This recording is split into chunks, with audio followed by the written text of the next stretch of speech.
Here. Trustee Gay. Here. Excellent. We have nothing to report out of closed session. So the first item is approving the agenda. Is there anything that change on the agenda? I would like to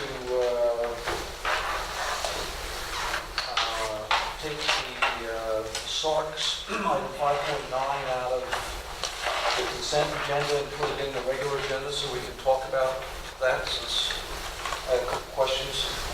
And I, at 5.6, I just wanted to ask about how to do preschool. Okay, I'm not sure. Yeah, that's fine. So we'll take 5.6 and 5.9 off of the consent agenda and put them after 8.5 in our regular agenda. So, may I have a motion to approve the agenda as amended? Sure, I'll motion to approve agenda as amended. A second? I'll second. All right, it's been moved and seconded. All those in favor? Aye. Aye. Aye at the end? Hi. Aye at the end. I have to be careful, you know, there was a state law that was passed to make sure that we heard the voice of the student trustee and all I heard. So, Well, in that case. okay, so the next item is to approve the consent agenda with those two items taken off. So may I have such a motion? I so move. I second. Been moved and seconded. All those in favor? Aye. Aye. Said it. Okay, aye. There we go. All right. So we're up to reports 6.1, and Olivia Greenberg gets to be our first presenter. Hi.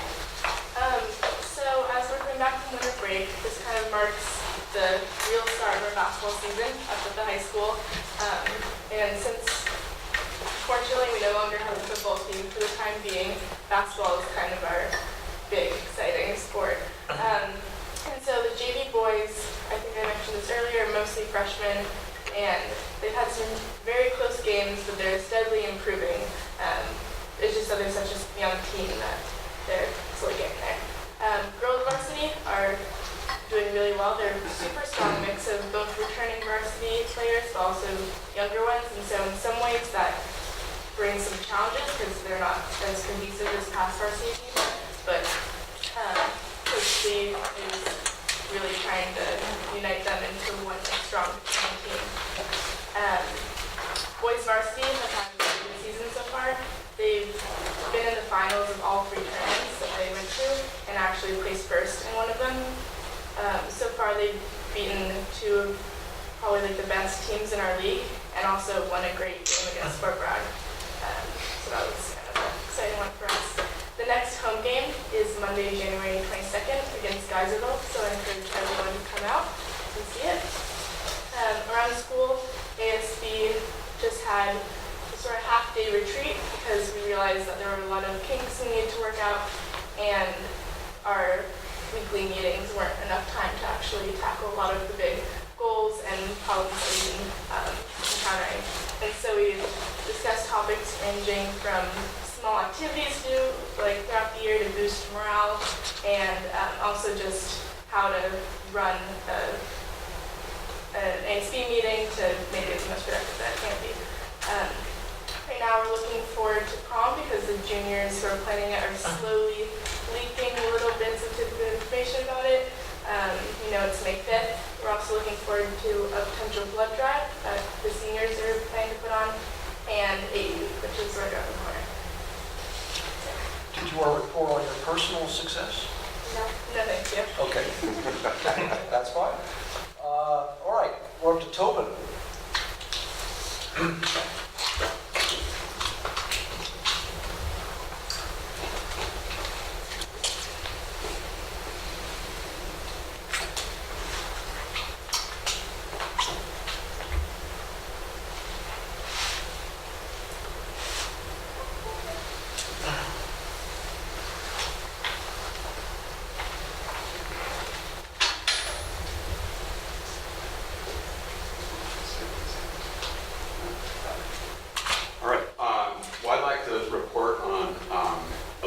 personal success. I will start there. Do you mind It's okay. if I brag a little bit? I am partial to the Ivy League, but even though she got accepted to another Ivy League school, we're all very proud of her. She was accepted early to Columbia, which is an amazing accomplishment, and obviously the end result of just an amazing effort that you put forth and the beginning of something very exciting. So congratulations. Yeah. So I'll just add a few fun things that have been happening to go along with what Leah said, and I'll just give such a nice report. A little bit of extra light here, it's hard to see. We've had some really nice music events. Recently we had the winter concert up in Cotton Auditorium, which I think was one of the best in a while, and I heard that sentiment from a lot of other people, so Kim Bratton did a really wonderful job, and the students did well. Very own Marshall Brown produced another winter music celebration. The band club music production weren't quite ready to do a full show, and they're going to be doing that next Friday, right? Yes. Friday after this one. So what Marshall did is he got together about 30 years of Mendocino High School music. So we went all the way back. Morgan Daniel was the oldest representing alumni, and along with some current acts, probably the showstopper was Rory Peake singing some country songs of his own writing that he just belted those things out, and it was an amazing thing to watch. Beautiful event. And the other picture was a guest that came to all the schools, Brad Richter, lead guitar. So we have the program down at the K-8, and we're seeing if it's at all viable to allow those students that are getting that instruction to continue that. But he came in and did a presentation for Marshall's music production class. That was a nice special event for those students. I just ran up here from Robotics, where we had a small but dedicated crew working on a robot. This is actually the first iteration. We've since scrapped that idea and building a whole new one. But we'll go to Yuba City on February 10th and compete in a VEX robotics tournament for the third year. So that is a project and schedule in all over the winter break working on this. We had all our basketball coaches go through the Positive Coaching Alliance, which is something the district has adopted, and we're kind of slowly rolling out. You'll see the sign in the gym, the Honor the Game sign. It's a program that teaches sort of a dual goal coaching of both, you want to win, but you also want to build and teach character. And it also has elements to help support fans and parents for how to be positive, both as a fan and a parent with your athlete. And so we're excited to be slowly rolling this out and getting more people familiar with it. And it's actually come in handy already this year and helping with some situations. And I'll put in a plug for our students. Group of Mendocino and Fort Bragg students are planning a March for Our Future, which will be started at Fort Bragg Town Hall this Saturday, January 20th at 11. And it's nice, we had a couple of activist students from Mendocino meet with Fort Bragg students and help plan this together. Andy Wellspring had a guest speaker come in and talk about youth activism, and now they get a chance to actually do that and apply that. So that'll be going on. And we just finished up with the help of our CTE coordinator, Marshall Brown. You know what? I'm probably not going to be online. So we'll see if it's cached in here or not to work. But this is a website that Marshall has been working on for our CTE department. And it's actually quite extensive. We'll click through if we can, but it defines our program.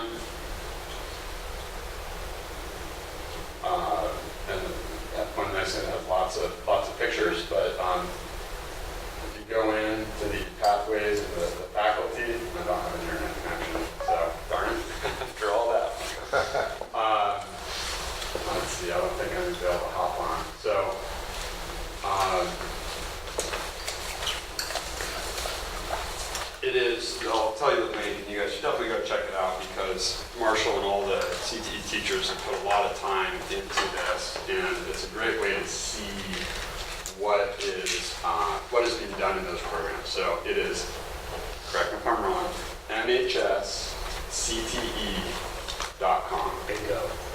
What's that? Bingo. Got it. All right. MHSCTE.com. And it's a great way to explore these programs and you can see the amazing things that the students are doing. Just a few charts to throw out there. We're probably more data-driven this year than any year. This is just one example of data we're gathering on behavior incidents, anything from major things to sort of what we call level 2 or mid-level issues. And you can see this is a little small here, but number of incidents, and this is the month, August, September, October, November, December. You can see things kind of ramped up beginning of the school year, but we had a nice decline. Of course, it is a week vacation in each of these months, but still it shows a nice decline. With our behavior tracking, we've really been able to see if a student is doing well and going through a period of not getting in trouble, and all of a sudden we start seeing things, we can get on it right away, put a bunch of supports, and Cecilia's going to be talking tonight. She's one of those really excellent supports that we can go and have her speak with a student before it becomes something major. So we're really feeling like it's successful for us. The semester ended, a little grade analysis here. 95% of our students earned a 2.0 GPA or higher. Nearly 50% made honor roll, which is a 3.5 with no D's or F's. So you can see the distribution here of the 4.0, 3.0, 2.0, and so on. So a very strong academic overall. And I don't do it nearly enough, but every once in a while I get into the classroom. It's, it's sort of a goal of mine to always increase that. But that was just a fun moment in Mr. Crockett's class, getting to relive some science memories there. So I thought I'd throw that one in there. And then we will see you in a few minutes for this one. So.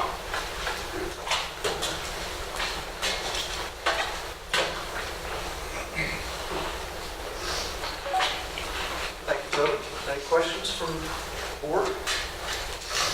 All right, Jason. Well, so just to comment on that last slide of the fire, I extended my offer to spend an hour in each class this year to the teachers, and Shane Crockett, our science teacher, came up with an idea where one of us, I'm not sure, I think it was you, I'm hoping, lays on a bed of nails, and then he puts a cinder block on our chest and smashes it.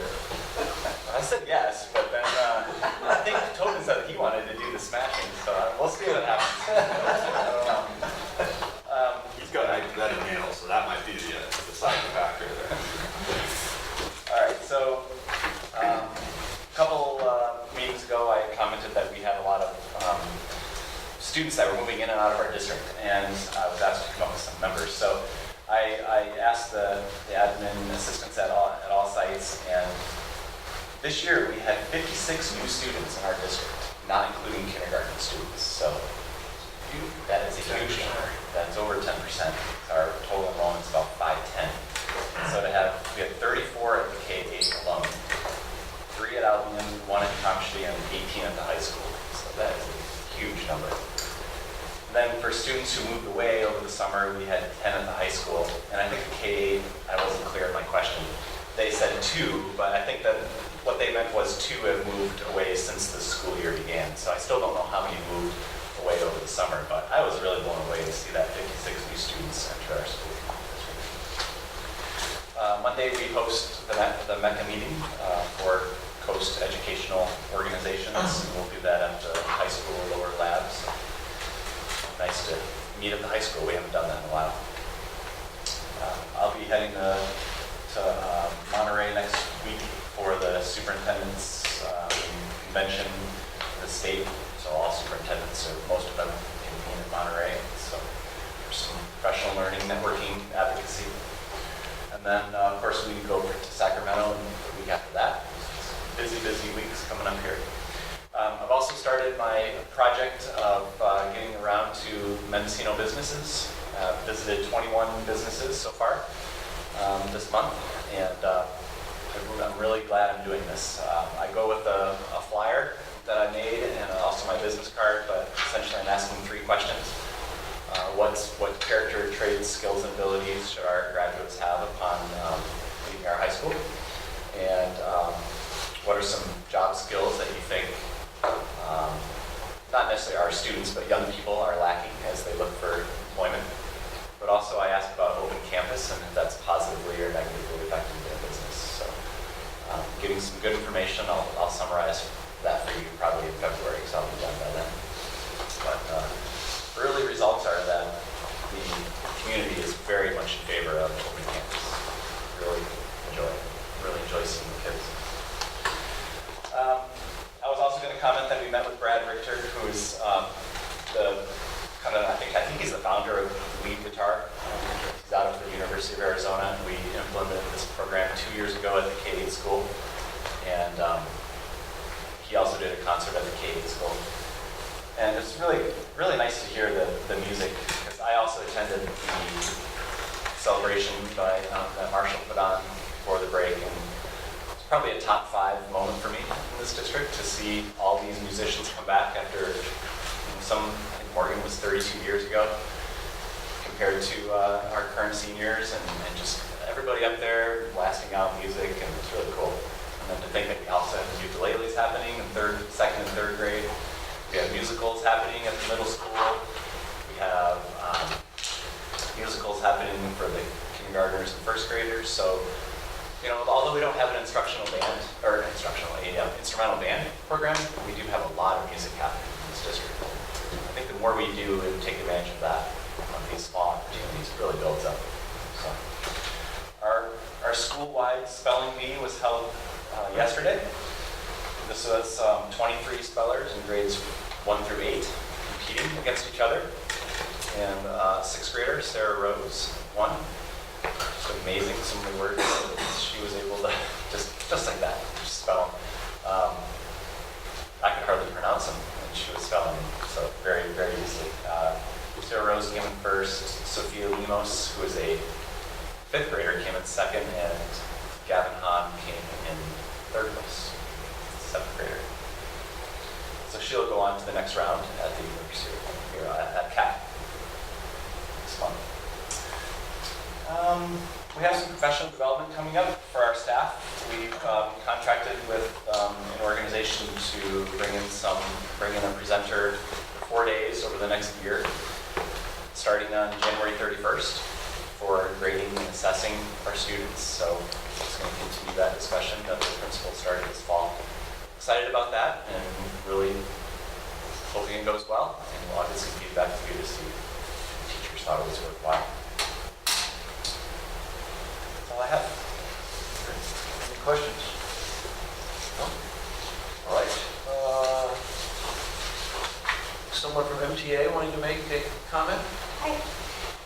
We postponed our meeting, so I don't have anything really official to pass on to you guys, but just the lunchroom talk today centered around the 4-5 teachers, and something really neat that they're working on is they were seeing a deficit in math with some of their students and just not finding enough time in the day to work with them and catch them up. So they're doing after-school math club once a week, and with each unit they assess the kids, and then they invite certain kids in that need the help. And it's not required, but the families are really into it. There's a big involvement. And so they tutor those kids, I think it's on Thursdays. And it's just received really well. It seems like the kids are making a lot of progress, and it's just really nice to see that. So teachers are really happy with that. That's going on there. I'm going to email you guys shortly. I'd love to invite you back. This happened last year, but we have some new board members. We'd love to have you guys come in. I know you can't all come in together, but kind of separately in groups or anything, to go through the classrooms and meet some of the teachers, see some of the academics that's going on. So we can work somewhat around what works for you guys, but maybe kind of pair you guys up and have you come to the classrooms. So I'll email you probably within a week or so. That was very nice last year. I know Mark and I did that, both enjoyed it. I don't think anybody from CMIS is here, so board trustees, does anybody want to chime in, starting with you, Jessica? Well, we didn't have our policy meeting, so we did pull from the agenda the district boundaries. I think that's something for the future, and we'd just like to keep that concept out there in the world.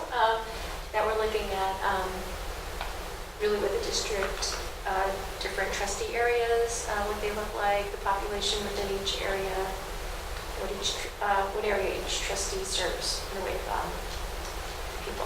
So anyway, that's going to be on a future agenda.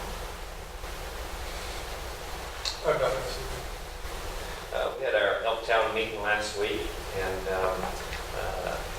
I just gave a little bit of information about what we've been doing, and didn't really have any questions. So, Okay.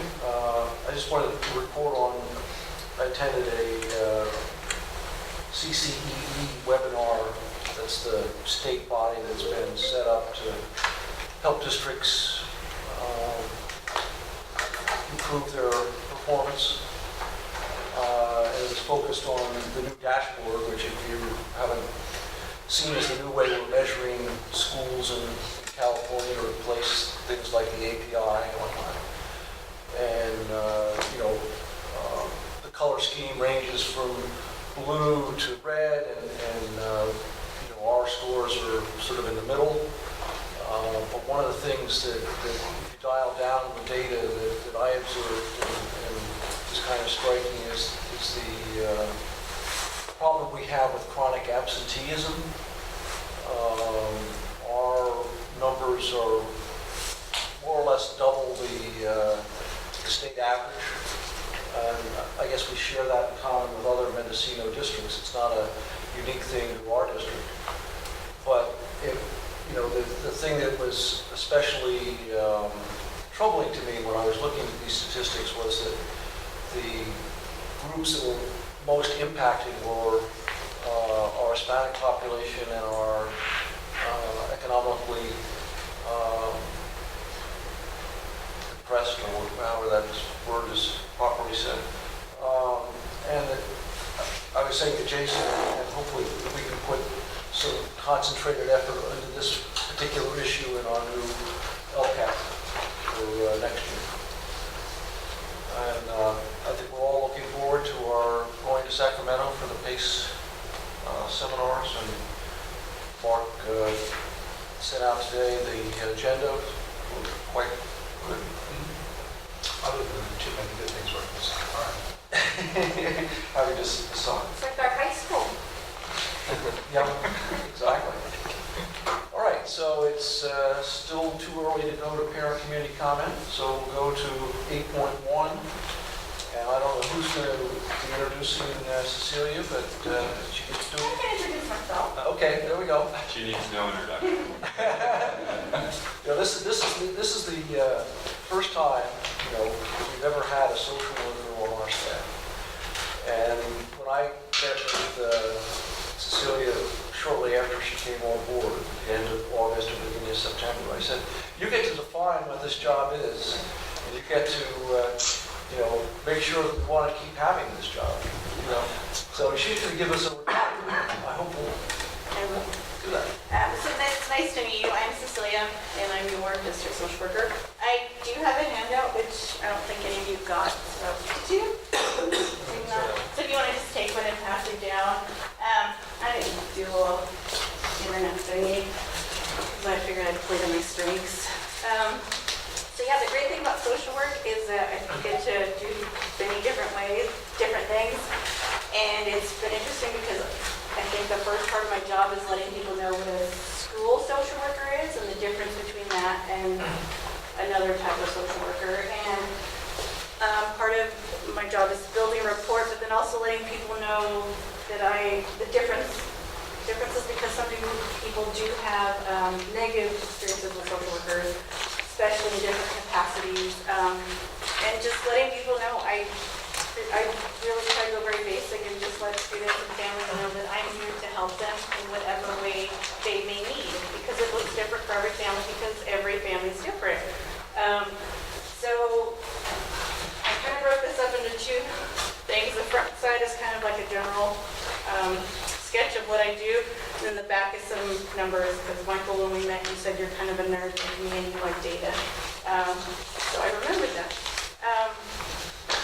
So I kind of have this in three parts. One is kind of current things I've been doing since August, and then some things to celebrate, and then areas of focus for the rest of the year.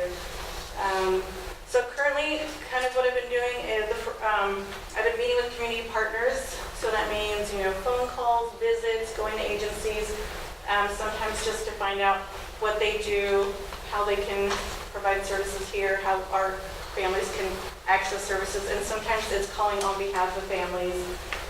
Sometimes families have a hard time getting a hold of someone at an agency, but yet somehow when I go, it's not a problem. So helping to build that bridge for families. I've done a lot of group and individual work, and when I do that for students from K all the way up through high school, and I do it for families, for parents too. Sometimes that's direct counseling, sometimes that's anger management, sometimes it's parenting. And when I work with parents, sometimes it's parenting support, and sometimes it's an actual parenting curriculum. I have 3 curriculums that I'm trained in, and then plus a couple other that I've had experience doing. So I cater it to what that parent or caregiver needs. Some parents want, like the textbook, week by week we're doing lesson, and the homework, and we do it. Others are just like, no, I just need a couple ideas here and there. And others just need someone to meet with and vent with, and to remind them that parenting is difficult for all of us.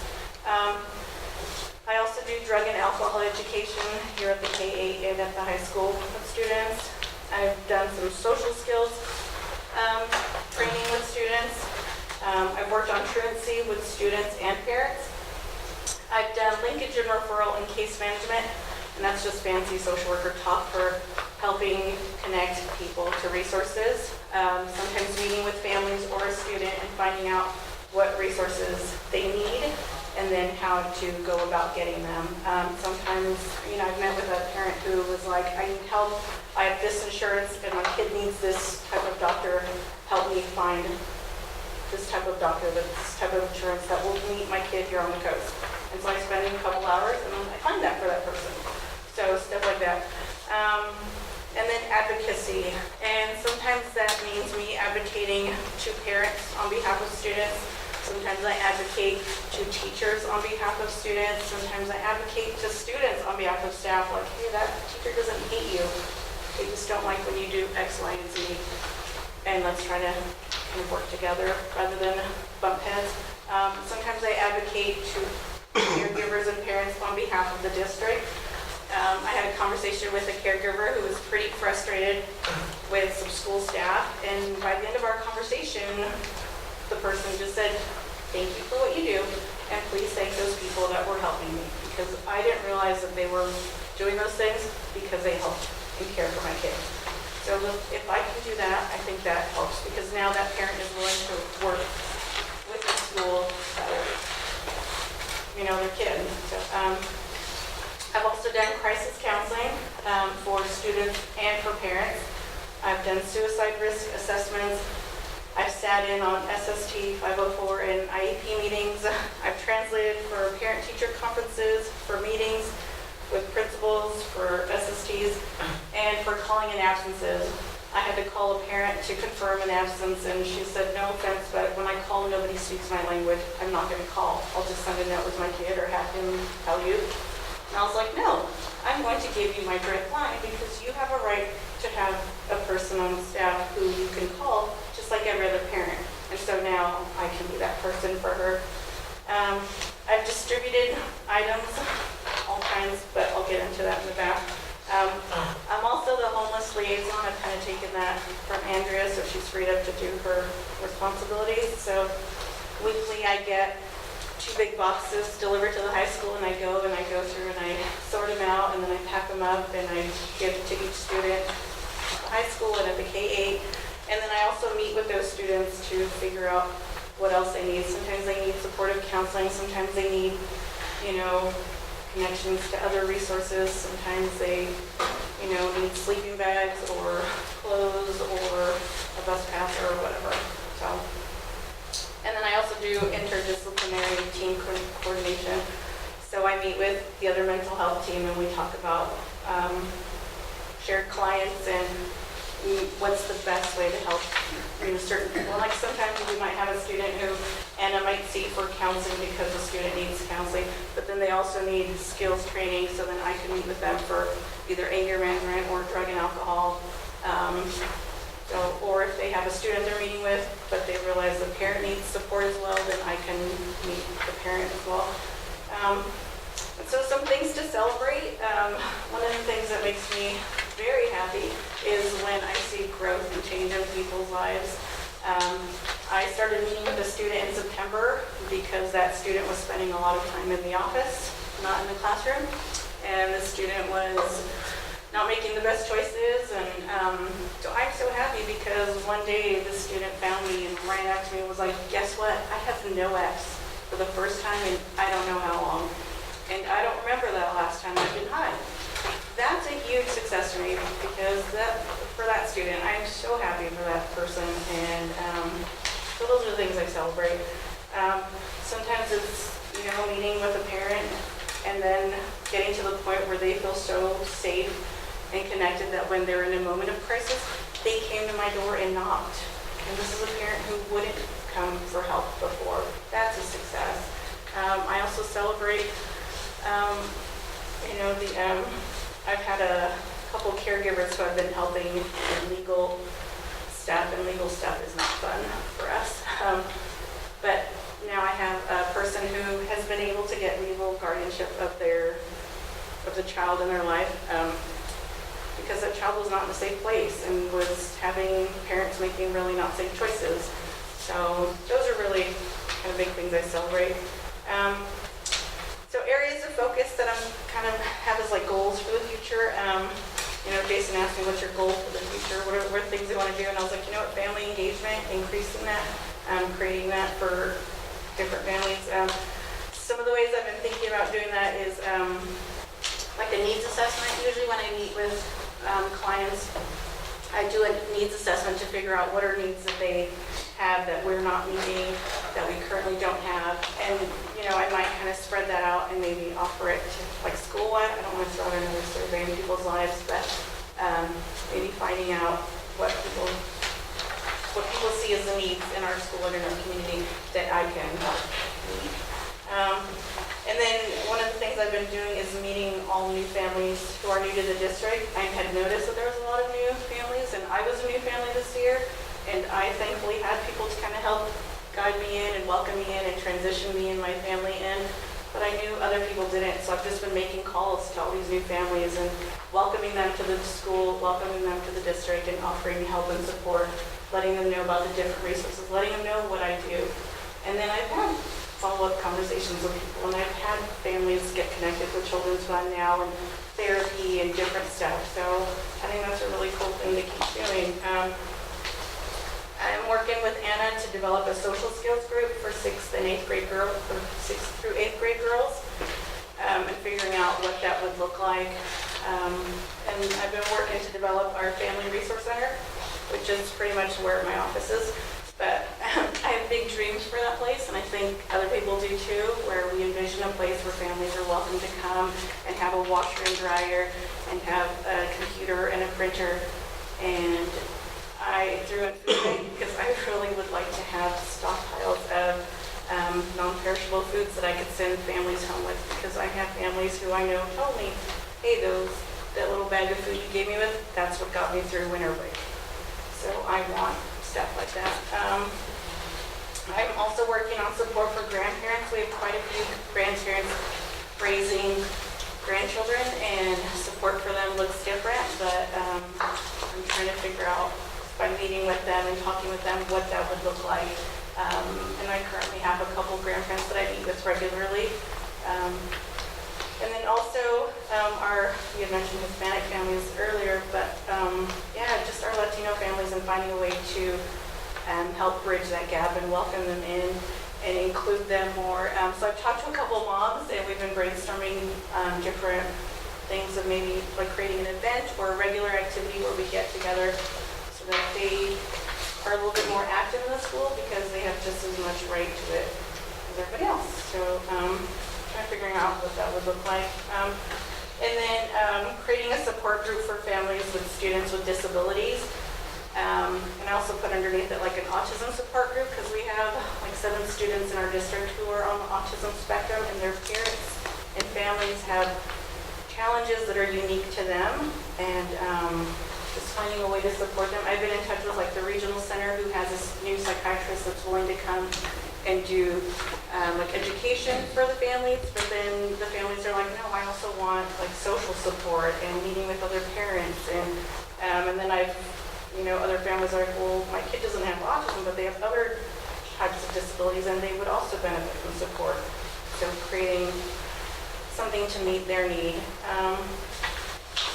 All right, and then on the back, so some of the statistics, and I kind of started taking statistics, like some data, like, I think after we talked, so maybe like mid-August, and I have to admit, I prefer more my work with people than data, so these aren't like 100% accurate, but they're pretty accurate.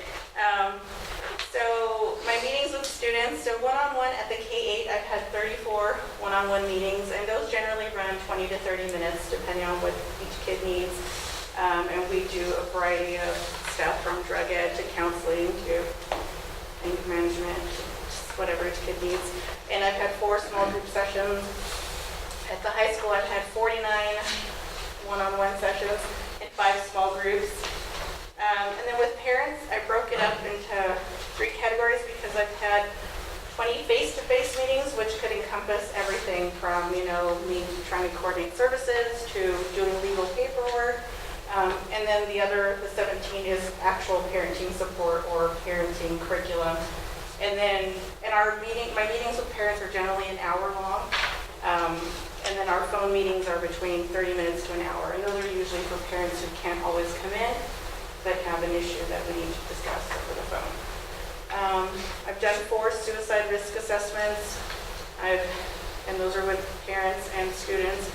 I've done crisis counseling for parents and students at all levels. I've met with 25 community partners. And then some of the items I've distributed are holiday gifts that we got from Children's Fund for K-5, 6 through 8 and high school students. I've distributed 11 shoe vouchers, 6 sleeping bags, 3 pairs of pants, 8 coats, and some boots and gas cards and stuff like that. And down here I put unduplicated clients, and that was kind of the term that I learned at the county when I worked for them. But so it's the amount of people that I'm working with that are different. You know what I'm saying? So I have 15 K through 8 students that I work with, and 11 high school students, and 22 parents. So even though like there's X amount of meetings, that doesn't always correlate to the number of clients I see, because some client I see every week, some I see twice a week, some I see once a month. So if that makes sense.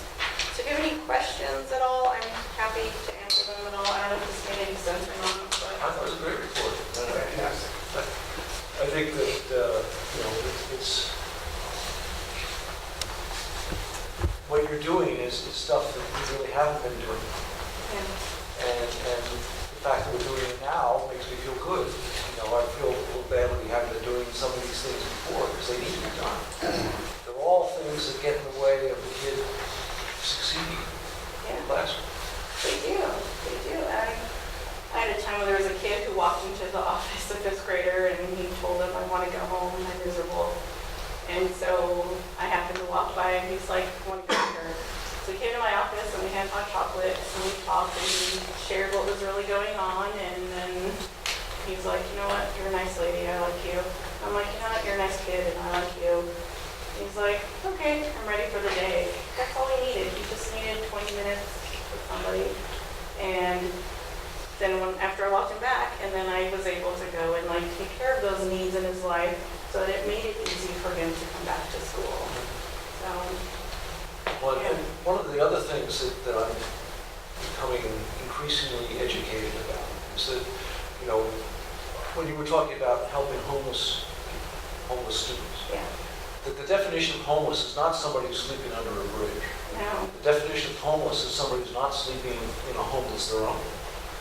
You know, it can be with friends or relatives, but it's not, you know, they're usually sleeping on a couch or wherever. And you know, when we think of ourselves as not having homelessness in our community, we actually have lots of them, but we just don't see it. Yeah. And even I had a student, a high schooler, who didn't consider himself homeless. So when I offered him food in a sleeping bag, he's like, I don't need it, I'm good. And I was like, okay.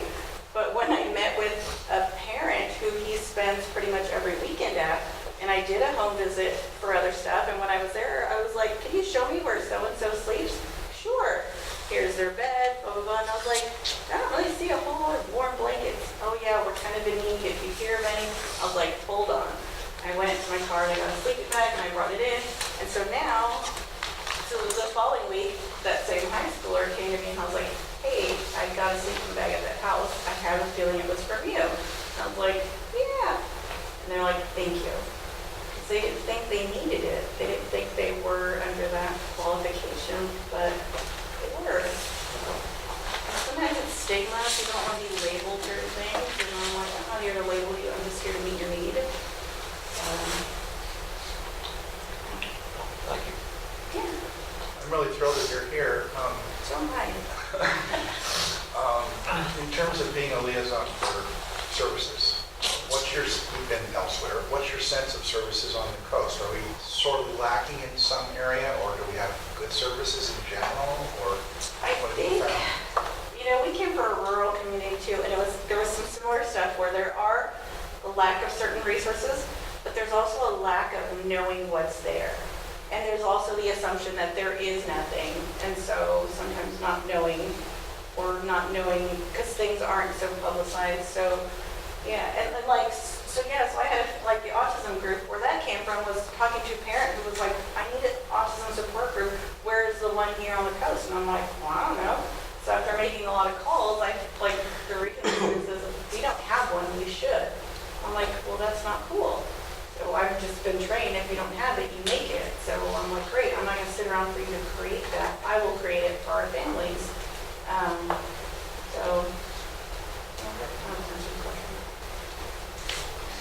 What flags the referrals primarily? You know, if you mentioned, you know, you saw a boy, you know, you had that visual, but, you know, what would alert someone that you were available?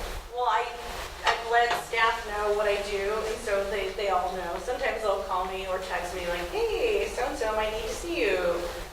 Or sometimes it's, hey, this family might need to see you. So it's usually staff referrals. Sometimes it's student referrals. You know, I'll have a student who says, hey, I heard you talk to my friend so-and-so. I need to talk to you too. But yeah, and like for that 5th grader, it was someone in the office who was like, well, we have a couple people, blah, blah, blah. And I don't know why he chose me, but he did. So I'm very grateful he did. Thank you. I'm also very glad that you're here. We desperately need someone like you here. Yeah, thank you. And you know what, the clients that I work with, all the families and students, primarily the families, are always very appreciative of me, but I think just of the position and the fact that the district valued it so much. And it's almost been like a bridge to families when they're kind of angry or upset, or a student, blah, blah, blah, they don't care about me. I'm like, well, why do you think I'm here? I wouldn't be here if they didn't care about you. If they didn't value this position, if they didn't value me meeting your needs, they wouldn't bother to have me. And people are like, oh yeah, you're right.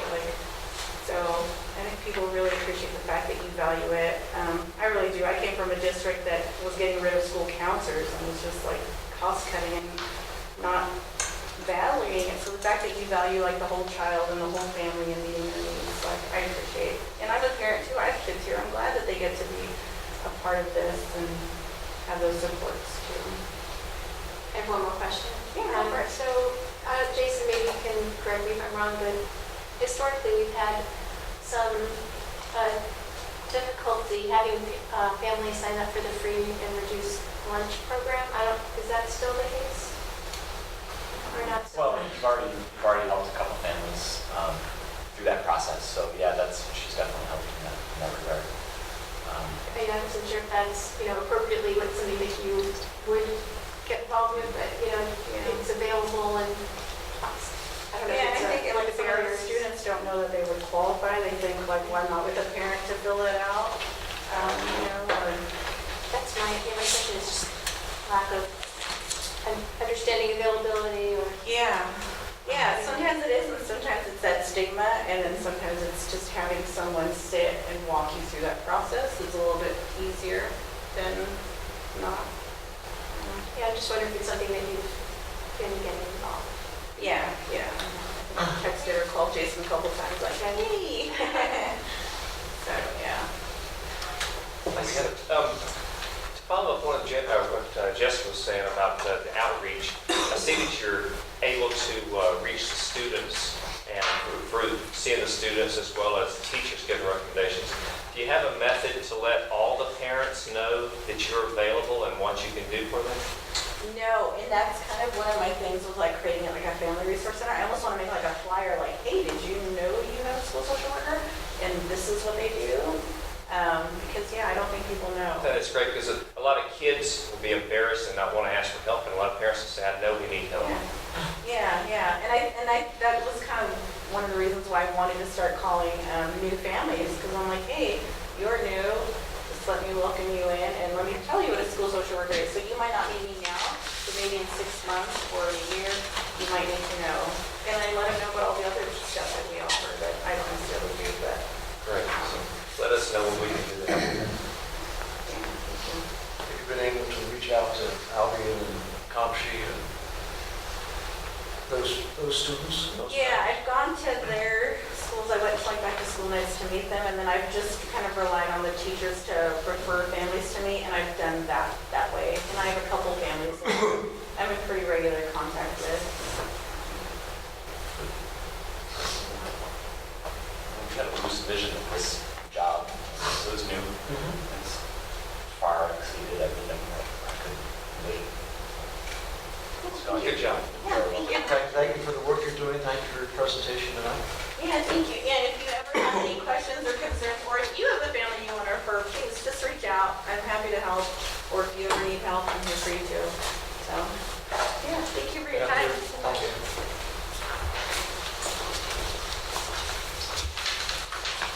All right, we still have a few minutes before 6 o'clock. The next item on the agenda, at our last meeting, we only had 4 members and we weren't able to select the new president of the board. So once again, I'm going to have Mark take over sharing the meeting. Well, he was elected clerk last time. Okay, I guess we should just start over again. Do we have any nominations for president of the board? I nominate Jessica. I nominate Mike Bolton. Any others?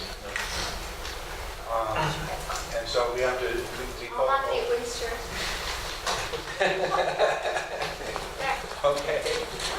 Okay, so we have 3 nominations. And so I guess we just go. I'd be fine. Okay, 2 nominations. Thank you, yes. Are Okay, we going to have any?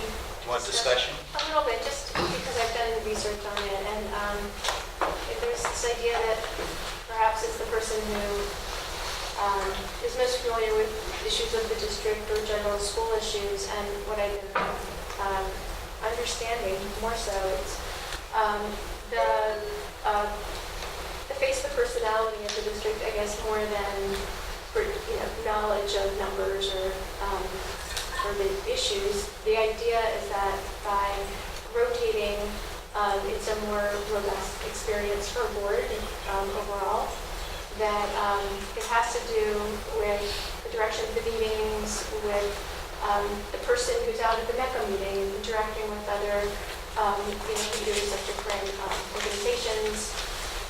So I'd like to see, I don't think it should be a mandatory position that people take, because that came up last month as well. It needs to be optional, but everyone being able to offer to the district, to the flow of the meeting, what's particularly on the agenda, the go-to person if someone in the community wants to address the president of the board. I think that it creates equality among board members because we all have equal vote on the board, and so it eliminates this idea that maybe one's more of a board member than another. So I feel that's why I was suggesting Wind Spirit, because it's not necessarily that I am uniquely qualified. This is something that any board member, if they have the inkling to do it, I believe it's something that allows a board to present all of its perspectives, all of its personalities, and better serve the district as a whole. I just want to put that out there. Okay, any more discussion? Yeah, my thought is the students are best served by the strongest board. And I think the best way for all of us to have the broadest base of knowledge upon which to make decisions is for us to have the broadest experience in all aspects of the board's responsibilities. So while, as anybody has asked me, since I came on the board a few months ago, I'm extremely impressed with the board, and a lot of that has to do with the direction that the board's had since I've been on board from Michael. But I think that when he decides to retire, we don't want to have a board that doesn't have anywhere near his knowledge level. I think ideally, next year, either probably Wind Spirit, he's senior to me, would take over clerk, and then the following year he would be ready to be the board president, and then I would follow on if so chosen. But that really leaves us 2 years here where the new guys can't get that knowledge because we have to build into that level. So that's what I'm thinking. Maybe it's good for a change. And again, I think change is good because it helps people gain knowledge. Have Jessica be president for 1 year, and then next year, if you want, maybe you, Mark, or Michael again, while Wind Spirit and I move up into the knowledge level so that we can be clerk and then president. And then 3-4 years from now, we have 5 members who have extensive knowledge. And as 1-2 of us rotate out, then the new guys who are coming in have people who are experienced to help train them. So that's my position of why change is good for the board as far as responsibilities go. Thank you. Any other comments? I mean, I certainly agree with what Jessica and Jim have said. I think that the issue, though, in terms of this election is choosing between 2 people who have served on the board as president. I think Jessica's, the number of years Jessica has served is already greater than mine already, so it's not like you're accomplishing all that much. And I still have a passion to be doing this, and that's why I would like to be, returned. But I certainly, if you choose otherwise, I'm going to serve and be myself under Jessica's leadership. But I think that I feel I have made a difference as board president in terms of the way I run meetings and the way that I brought subjects up. And, I'd like to continue. Any more comments?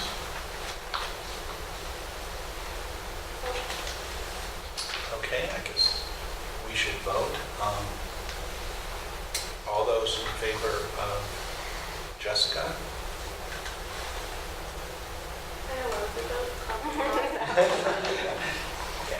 You're certainly allowed to vote, but I don't think in this case your vote counts. So, You're not gonna vote for yourself? are you voting for yourself? Okay, I'll vote for myself. Okay, I'm seeing 2 for Jessica, all those for Michael. So it was a close vote, and I guess Michael's board person. Thank you. I'm actually excited to see a little bit of difference of opinion. We're usually 4-0. This is important. So it's now 6 o'clock. We'll go to parent committee comment. Is there anybody in the audience who would like to speak to the board? This is the time to do it. Paul, you didn't win the I lottery. would like to give the high school renovation update, although we didn't go for the $500,000 last week, $500 million last week. A person from New Hampshire wanted it, Reed's Ferry in Merrimack, New Hampshire, which is just down the road from where I live, so we're getting closer. It's just a matter of time. We've also, in the initial design phase for Judy Mack's throne, that's going to be placed behind the scoreboard at the high school when she does the game, and she deserves it after 30+ years of doing the game. Last night, I didn't win the $62,400,000, but no one else did either. So I'm holding out hope, and hope is eternal, that I'll be coming home with the cash this Saturday. $78 million jackpot. I took the cash option, which will be $48,500,000. I fully expect by spring I'll be sitting down with the superintendent and we'll get going on the much needed renovation to the high school. Well, we all hope that that comes true. Thank you. Oh, just one more thing too. I went to the, on a serious note, I went to the website and I thought I'd swing by and catch one of the junior high basketball games. They don't have a schedule on the website. So if someone could get me a schedule or something, because I can't go there all the time like the high school, but I would like to swing by and watch it. They're a good team. Thank you. Oh, how about that? Asking, you shall receive. Thank you. Okay, is there any other parent committee comment? All right, so our next item of business is to select the trustee appointments to the various committees. We have the Board Facilities Committee, the Board Finance Committee, the Superintendent's MCN Advisory Committee, and the Policy Committee. So that's 1, 2, 3, 4, 5 committees, and we have 1, 2, 4 committees. And so what I was thinking would be the best way to mix things up would be to go and have people in the seniority order with me excluded make their first choice of committee and then go through a second round and make their second choice of committee and whatever seems to be left over, I will take. So, Jessica, what is your first choice of the committee? MCM. MCM. Okay, Mark, what is your first choice of committee? Facilities. Facilities. And then Wind Spirit, what is your first choice? Facilities. Facilities. And Jim? MCN. All right. So with what's left, Jessica, you get first choice in we just have finance and policy at this point. Finance. Finance. You said 5, didn't you? I know, but I misspoke. 4, only 4. There are only 4. Yeah, okay. Mark, what is your second choice? So there's finance and policy. Yeah.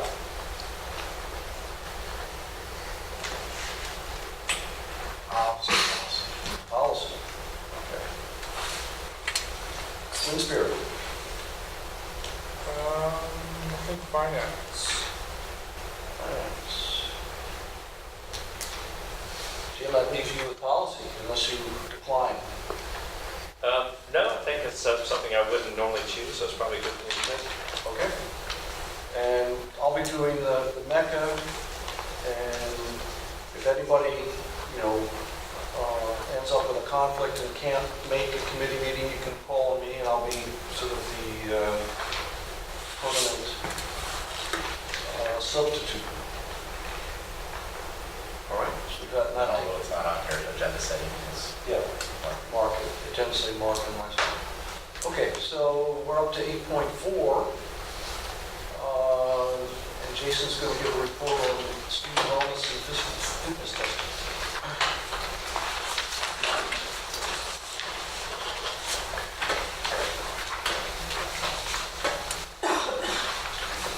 This is different from what was in the... No.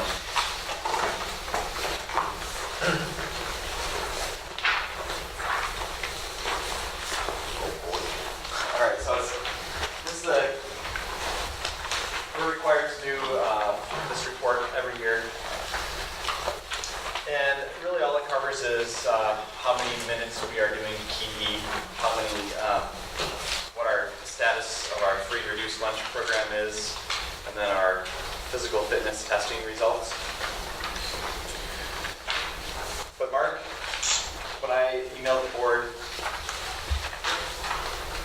or when the packet was published, Mark emailed me and said, what about other measures of wellness? I'm supposed to stand over here.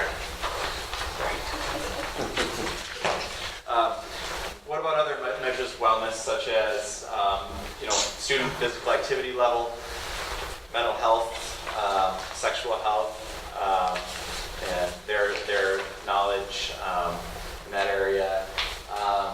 So I would like to do that. I would like to give a report a little later in the spring, kind of about some measures that I gather and some conversations that I have about that. So I will do that. But for now, we'll get this report done, and then we'll make sure we put it on future agenda items. So I think that is very important. All right.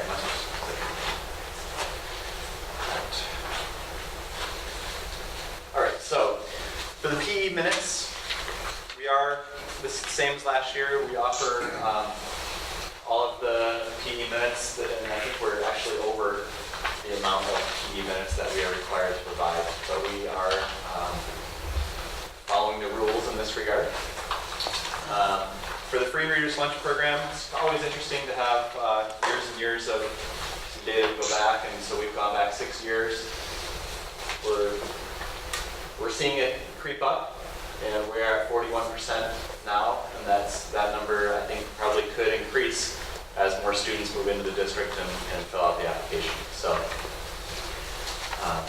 it's good to see more families taking advantage of that. So then we have, I also included student meal participation. Not a typo, we're averaging 130 a day for lunch, same as we did last year. I take November as my snapshot month. Breakfast, I'm pleased to see that that's up. But overall, the meals served in the cafeteria do seem to be up from 2016, but we would like to see even more. And we are offering a meal every day at the high school, at least a salad bar every day. So that helps as well.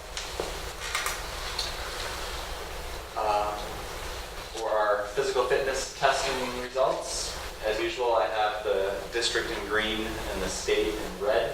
So most recently, you can see the state results compared to us.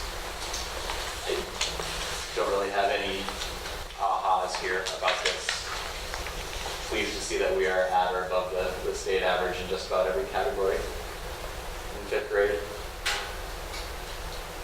In 7th grade, a couple of them below the state average, 2 or 3 of them about half.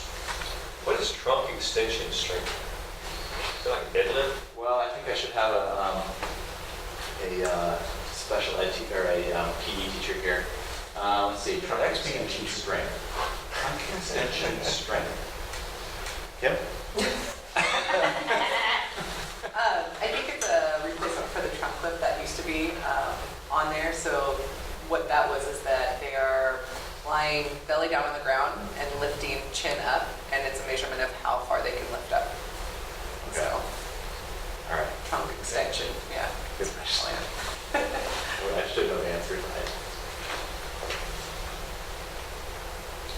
supporting that. I should know the answer, so I will find that out. Oh, very good, trunking extension. All right, so just the most interesting part of this, I think, is just the free and reduced lunch count and the meals served per day in the cafeteria. So body mass index is related to obesity, right? Well, you know, so in spirit, maybe you can help me, because I had a discussion with my wife the other night after our wellness committee meeting. We were talking about how that is just a ridiculous measurement. And I forget Kamala, Kamala is part of that committee, and what did she say that originated from? Or maybe you said that, or Karen was. I'm trying to remember, I was just reading somewhere that they're phasing it out. Body mass index is sort of related, but it also, there's so many different body types. Right. Heavier set, less slider, high metabolism, low metabolism. So it kind of is, but some people can have a high body mass index and be very healthy. They have big bones So, or exactly. So it's not, and I forget, I don't know, something you gave us or something I just read recently, there's a different measurement that they're trying to I think replace. Kamala gave that to us as Yeah, part of maybe her flyer. course that she took. Body mass More about it? is just height relative to weight. So for a guy or a woman who is large bone and has lean muscle, but still weighs maybe more than the average person of that height, he or she can come in at a high body mass index, and it's simply not relevant, because what's relevant for metabolic health in general is related to how much fat you have on your body. So that's why they're getting away from body mass index, which is a scale that was invented in the early 19th or 20th century. It's just not particularly relevant. And which reminds me, speaking of wellness and the wellness report, we did have a wellness committee meeting this past Tuesday, and I thought it went really well. We have a plan to not only tour our kitchen and see kind of how Diane stores food, but also we're gonna what she's purchasing, how she's storing it, what does she have on hand. But also we're gonna go up to Fort Bragg and visit up there, and 'cause I'm hearing that they have a lot of their food coming from local sources, and we are really gonna see if we can try and do away with the government commodities that we get as far as the meat goes, especially, and start to really work hard to get local veggies and meat we can in our cafeteria. So we have some movement there. Any questions? 8.5. Michael, may I interrupt for just a moment? I hate to go backwards, but on 8.3, we need to have an actual motion. A vote. Okay, so going back to 8.3. Yes, where, I'm going to ask for a motion to approve the following committee assignments. Jessica Whitberg will be on the superintendent's MCN committee and the finance committee. Mark Morton will be on facilities and policy, Lynn Spirit. Owen will be on facilities and finance, and Jim Gay will be on MCN and policy. So do I have a motion to that effect? I so moved. Do I have a second? Second. Been moved and seconded. Okay, thank you. All right, so now we're back to 8.5. Oh, we didn't vote. All those in favor, aye? Aye. Toad's going to come back up and report on math acceleration. And this is going to be decidedly void of statistics and math because we're just not quite at that point yet, but I do think there's good information. I think it's worthwhile to do this. So I'll give you an update.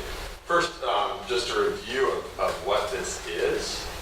As we recall, we as a district decided to move Algebra 1 from 8th grade into freshman year for a number of reasons. So then the question became, how do you go taking Algebra 1 as a freshman into calculus? Something's got to give. So this shows the various pathways.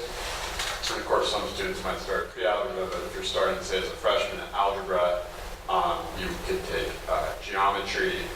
The traditional route would be, say, to do geometry, algebra 1, geometry, algebra 2, pre-calculus, and then calculus. Obviously, that's 5 years of math. So what we've done is we go algebra, geometry. Pre-calculus now has become a accelerated course which covers the essential topics of algebra 2 and the essential topics of pre-calculus. So those two courses are kind of folded into one, which allows students in 1, 2, 3, 4 years to get to calculus.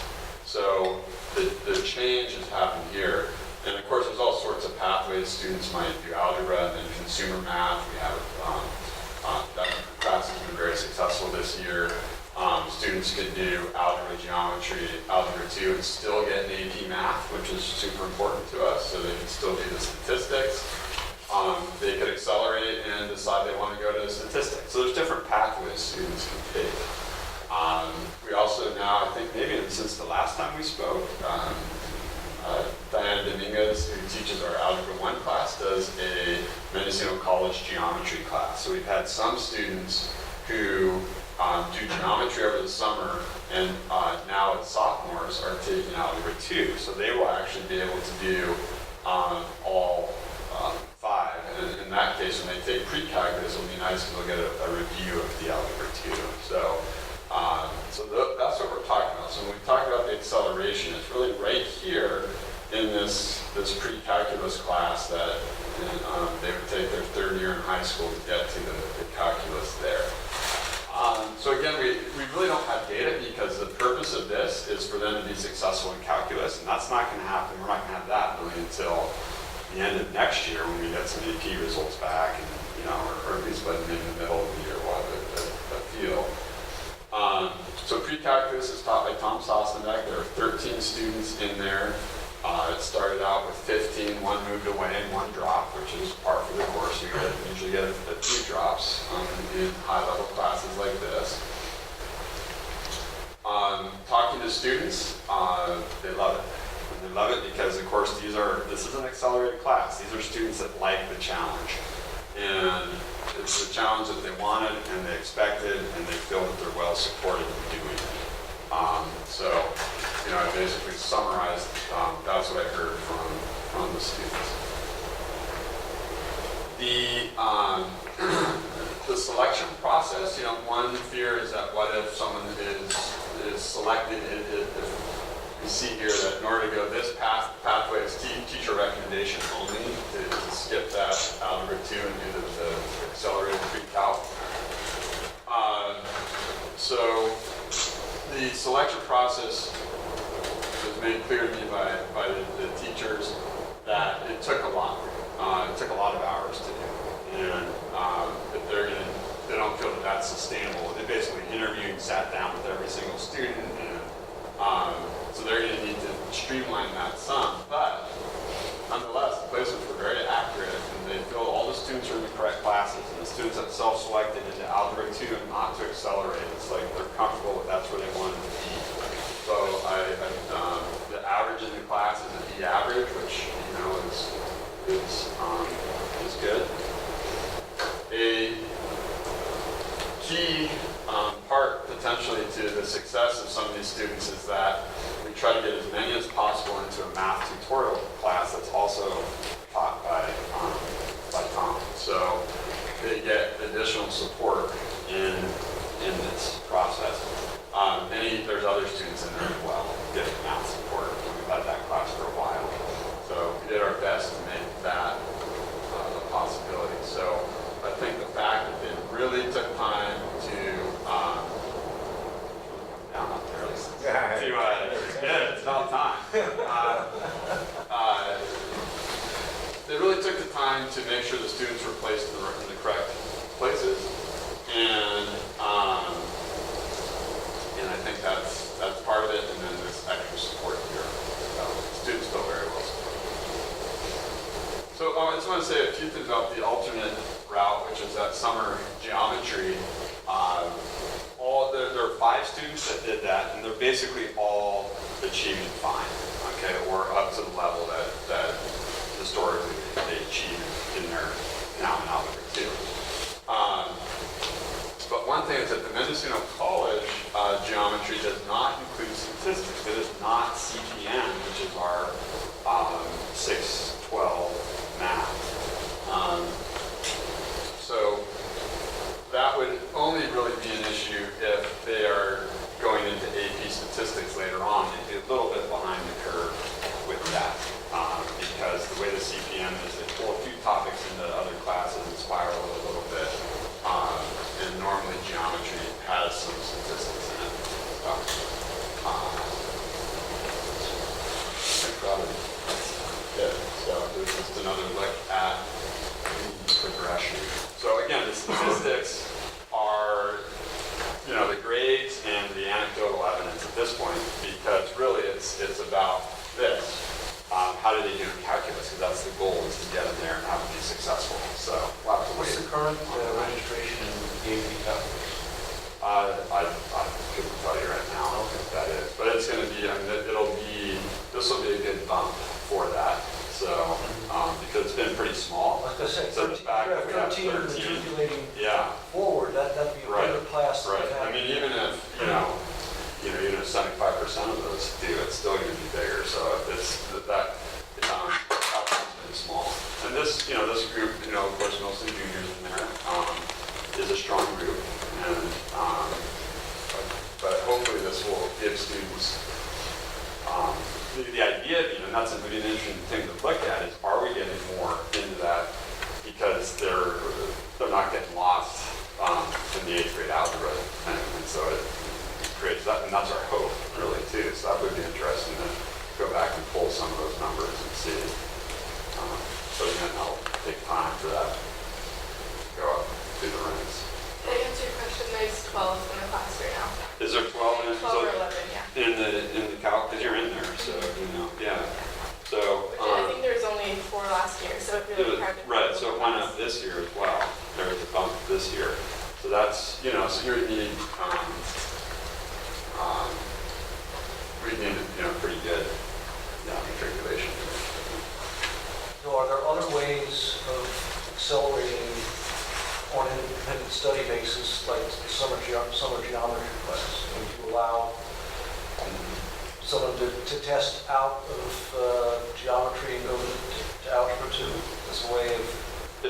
So those 5 students, they actually, they took geometry over the summer, and that's college credit. So that summer. But I mean, in addition to that, could someone do it on their own, not go to Mendocino College class and say, I want to test out? Take the final and do that. We've had that happen. Sometimes we do that for someone who's abroad, and there's different measures, and the UC system also has different measures for what qualifies as satisfying that requirement. So yeah, there are times where that might happen. There's probably also times where we're advising against that. So. Yeah. One thing I want to bring up also, just overall, I've been hearing good things, and I was kind of a little apprehensive about it in the beginning, but I have been hearing good things. But as far as the summer geometry and just finding other ways to kind of get up the math ladder, I've heard a little bit of frustration that people are needing to pay for these classes in order to reach AP Calculus, because maybe already in such a small school it's hard to scheduling. And so there's some people who are taking Algebra 2 online, and they're a little frustrated that they're paying like $100 for this course and textbook, and it's because they want to reach AP Calculus. And so that might be a scheduling thing, not as much like a math problem, but I just wanted to bring that up. Yeah, I think some of those are, there might be scheduling, some of those are personal choice things, Yeah. where they could have done it. For the summer geometry, is that, do students have to pay for that, like a college course, or? Yeah, that would I know we be, get a discount. and it's not very expensive. Yeah. But it would be, it's not subsidized, we wouldn't subsidize that. I don't think it's a huge deal, but just from a student perspective, I wanted to kind of bring that up, because I have heard some frustration. Yeah. I think, obviously our in-house method is here, and that's Right, all, exactly. taken care of. And really, once we get past geometry, we're basically offering one period of all these 4 classes here anyways, just number-wise, that's where we are.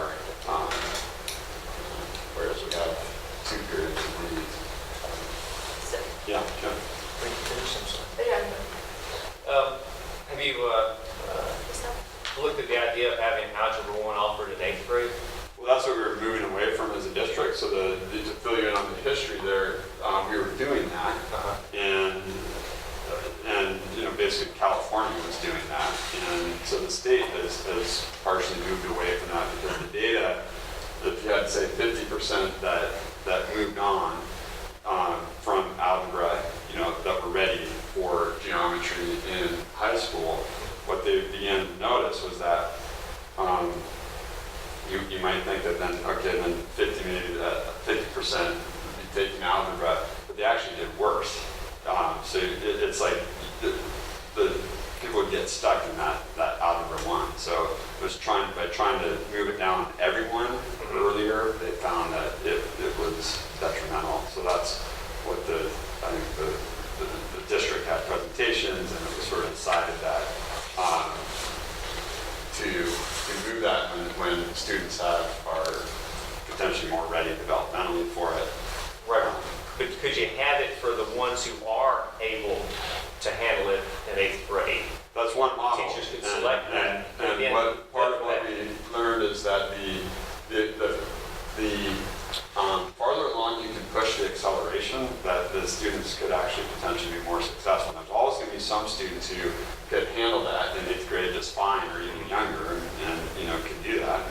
And a larger school might be able to offer tracked math programs that we had to do one way or the other. And I think the end result is going to be the same once they're here as juniors and they're taking a challenging math class. I think what I've been hearing, and some of you have as well, that they actually appreciate that. They like that, being challenged. The fear is, I think, doing this in 8th grade, you lose a lot of people and you get stuck in this Algebra 1 failure cycle. So it was like something like of that 50%, only 25% would actually move on to the next class. And so it was this get mired down. Right, I understand that concept, and if there's simply not enough people to make it cost effective to have an Algebra 1 class in 8th grade, then I can understand that. But are you saying there's not enough people in 8th grade who are capable or ready for that? I think Because I don't want to hold those it's an guys back. educational decision that was made as a district. It was an informed decision, that was made. I think there are varying opinions, out there where He's looking at me. Yeah. I know. So I have your exact thought, because I'm thinking the child who's ready for Algebra 1 in 8th grade might be the very same child who's doubling up and doing this pre-calculus honors. But so let's give them the opportunity, rather than doubling up and watering down Algebra 2, let them start in 8th grade. Yeah. That's why he's looking at me. It's good. So what was why I did y'all got choose it not down. to do that? That's bad. I was Some of us don't agree with her. only three and a This goes back 18 years. Okay, so. I was going to say, only 3.5 decades ago, I was in this situation. And I remember how frustrating it was that they didn't offer Algebra 1 in 8th grade. Yeah, I had And so I was only capable, without going to summer school, which is not an option for me, I was only capable to get through pre-calculus. And I remember then, I said, it's not logical, because, we had transfer students. I lived in South Texas, and there were a lot of kids who came in from the Middle East and from Asia because they would learn engineering down there, especially with the oil fields. And those kids would come in 8th and 9th grade, and they're like 2 years ahead of us. So it wasn't that our brains aren't capable of handling this. Our system simply didn't allow us to move at a speed that our particular brains were capable of. And so that's why I have a concern. I want to make sure that we're not holding back some because others aren't ready. I love the fresh eyes on the situation. It's so fun. The end result is, of course, the same. No, it's not. Yeah. Well, I mean, unless we're not going to be offering whatever would come after this, Right, in a year. Right, but you're not going to get as much. You're not going to get 5 years of math education in 4 years. If you can do it in 5 years, they're going to take the Algebra 2 information, the pre-calculus, which I assume we used to call it pre-calculus or calculus 3/trigonometry. geometry, that's a full year, and then a full year of AP calculus. And when she gets to college, she's gonna be doing great if she has as much math as she can. She had algebra in 8th grade. Yeah. But this also, this the 8th grade math that we offer is very, very rigorous. I mean, it's very. They're not, it's not that they're not getting math, you know, It's they are. a rigorous. I want to jump in and change the direction a little bit. That little consumer math square, we sat in that meeting in the library a year or so ago, and I think it was you that said, that's more important for life skills than any of those four on the bottom. Yeah, absolutely. So, you know, this is the gold standard for colleges. Right. And as long as that's the gold standard for colleges, we are beholden to, you know, allow and facilitate that our students can get there. This is probably the gold standard for the science world. You know, you want to be taking statistics if you're doing any sort of thing like that. For many of our students, this is where they're at. You know, it's like, hey, I want to learn about taxes, you know. So Mary Rackley's teaching that. He's having, you know, tax consultants come in. So I'm going to come in and talk about mortgages. You know, it's project-based. They've created their own businesses. It ties in really nicely with what the freshmen do and the life choices, kind of looking at those things and looking at budgeting and things like that. So all of these things are important. I think that at some point it might just be a pedagogical difference in terms of what evidence you want to look at and whose anecdotal story you want to, you know, go by. I think the truth of the matter is that with Algebra 1 in 8th grade, a lot of people were being left in the dust. And so that was where I don't think we really have an ability to have a dual track. You know, I don't know what that would look like at the K-8, but I can see that being difficult. You'd have to hire another teacher. Yeah. So I, you know, I don't necessarily think either way is wrong, or, you know, or one is better than the other in terms of certain students. Okay. I think the model of pushing the harder math younger was detrimental to a number of students. You know? Right. So. And again, I want us to, at least I'd like to state, I don't like the idea of students who are ready being held back because there are students who aren't ready.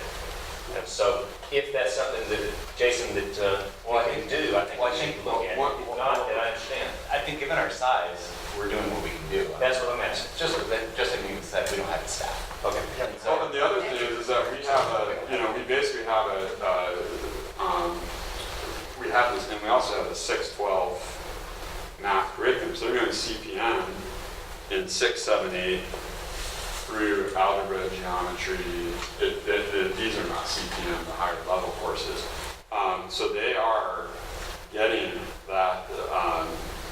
It's not like they're not receiving a rich math curriculum. You know, I know my son really likes math, and I think he's challenged and he's learning and he's moving forward. You know, another aspect is the traditional calling it algebra or geometry, or, you know, the name. You know, I think ultimately the CPM breaks that down a little bit. You know, you can jump in and he's a math teacher with something good. It kind of breaks those boxes down a little. We're a little beholden to those, but, you know, there are other ways of thinking about that. And that's what Winspirit was mentioning, that this is, you know, this is the gold standard, but it's not necessarily the most useful math that the majority of people are going to use in their careers. Well, I agree that, and as you were saying, there's few things that I know I feel frustrated about, and I assume most of us do, is knowing so many adults who had difficulty managing their money, and it's I think that the math that you're talking about is extremely important, and it's more important than all of those other four, I would say, for the majority of the population. It's more important for the majority, but that doesn't make it not the AP calculus is not important for the other. So what I want to say is I want to support what you said, because that really is so crucial.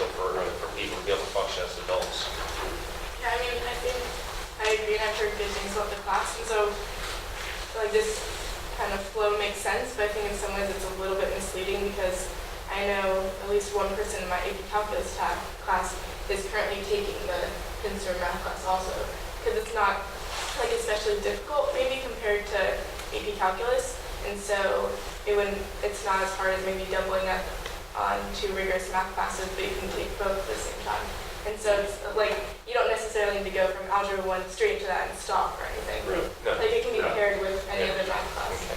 And the small print here says to be taken any time after Algebra 1. So that, Algebra 1 being the prerequisite, and then you could draw arrows from anything back Right, there. exactly. Yeah. There are 2 things though that, one, I don't want to be misleading because it's not a staff issue.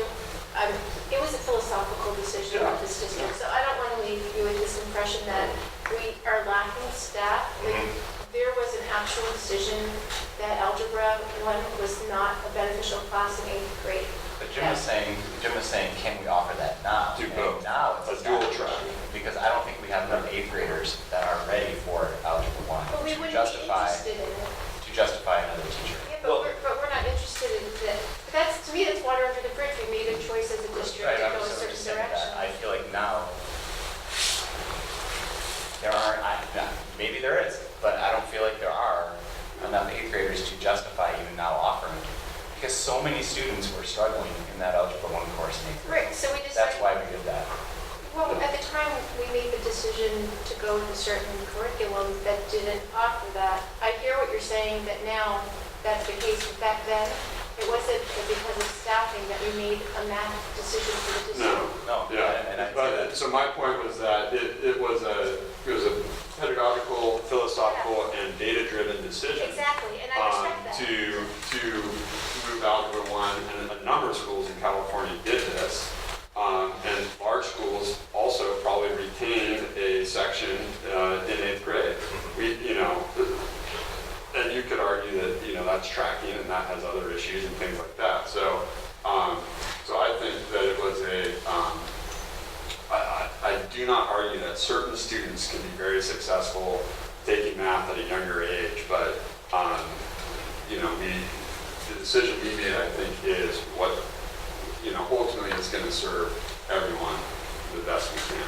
So one of the other data points that we should be looking at, is if before we had difficulty with the 8th grade to 9th grade transition, that we should find under this system, being a 6-12 program, that we should have less of that issue between 8th and 9th grade. Are you finding that to be the case? I think the students that are, another thing that we've done is we have just like we did for placing students from geometry and pre-calculus, that teacher recommendation, having some protocol for what that looks like. We're also doing that for looking at students should they go into algebra, are they ready for Algebra 1, or should they do a pre-algebra class and do some remediation on skills. So I think we're getting better at that. We're getting better at using the available data, teacher recommendation, 8th grade finals, to where I don't feel like there are the stresses. I don't hear my math teachers saying, these students aren't ready, they're not doing it, they shouldn't be in here. It's like we get that right from the beginning. So we'll have it, this year we have a small pre-algebra class that is doing really well, and the kids are, appear to be turned on to it and excited to learn math. So we still do have students that aren't, quite there yet. The bulk of the students are going In Algebra 1, yeah. And like I say, we don't seem to have these big issues of being a little more preemptive about getting the students in the right place as well. So. Can I ask that you add one more thing?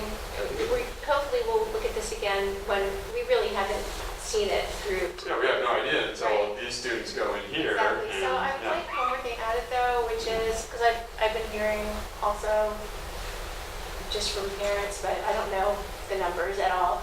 But can we keep track the way you wrote summer geometry in supplementing this design, this flow chart? And can we also figure out how many kids are going to really fulfill the full scope of Algebra 2 as a single course by going online? I'm just curious how much outside parent, independent involvements going into making this really come to the AP Calculus.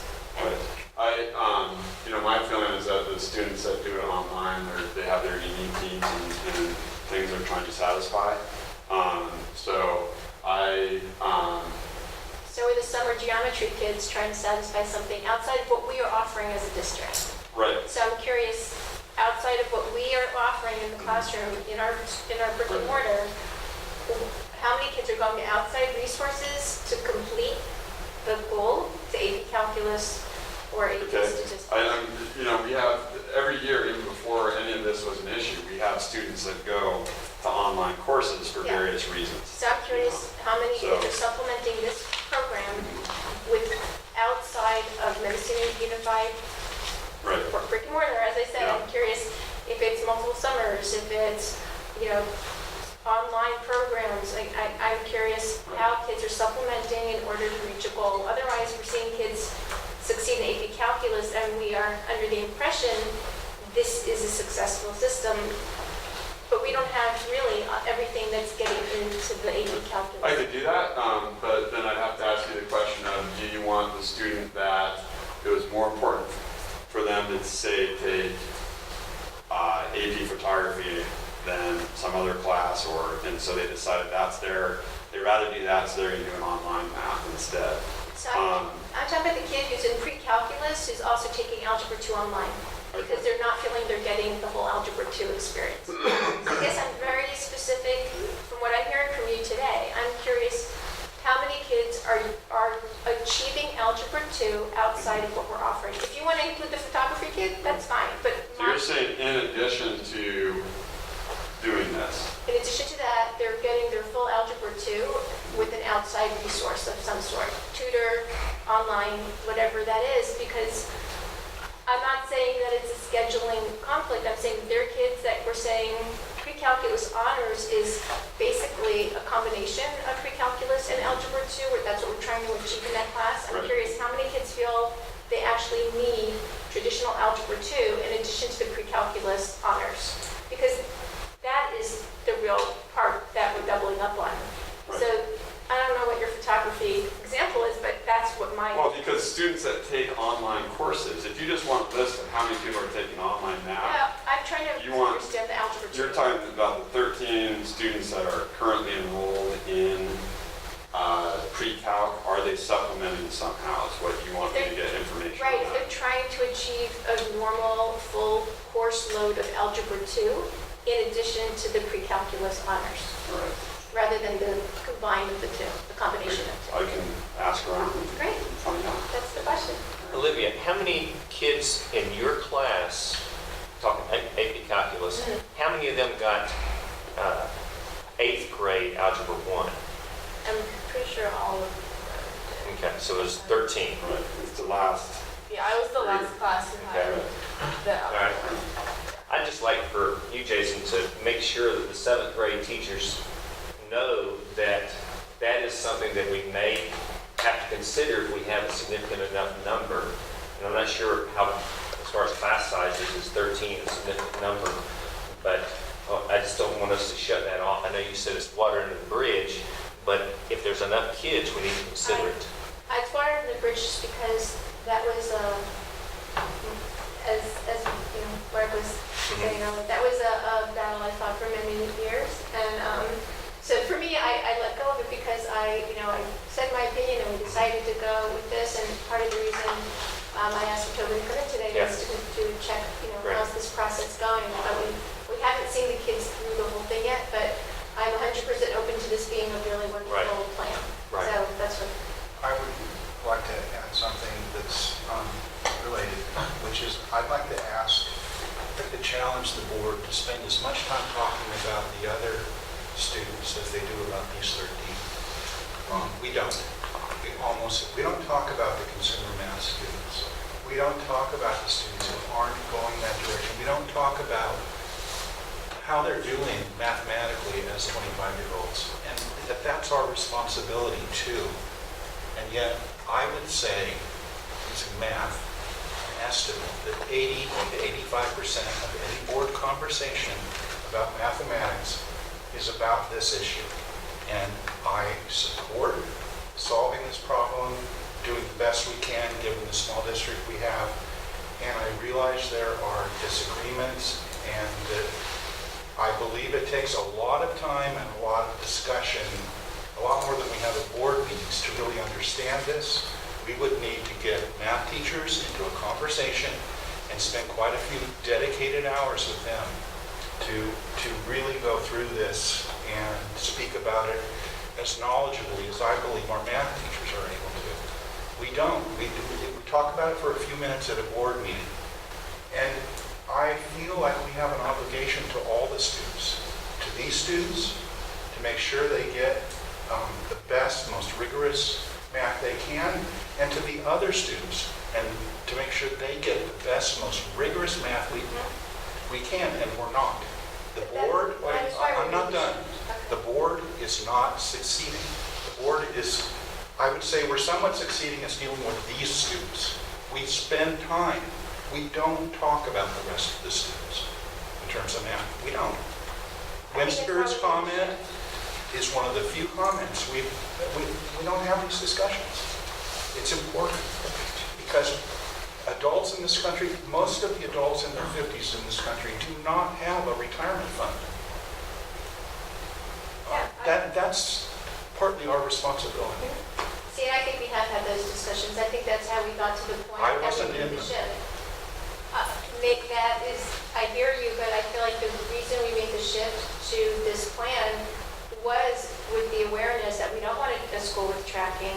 We want a school that it does address the various needs of students. Are we perfect? Absolutely not. In any of our subjects we're struggling, not just math, our English. I mean, we do our best, we're fine-tuning, we're hiring incredible teachers, social worker. I mean, we're making slow progress. I think as a board we really care about the students as a whole.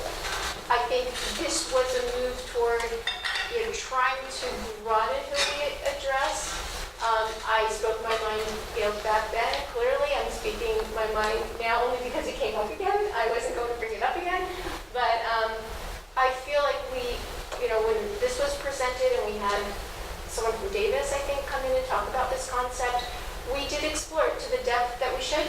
No, but that's about all of these subjects that we are so worried about our students. And we have kids coming back that went out into the world, and can they succeed, and are we doing right by them? So no, I don't agree. I think that we have our hearts in the right place. We addressed different subjects in addition to math, but we made a shift toward a more neutral ground.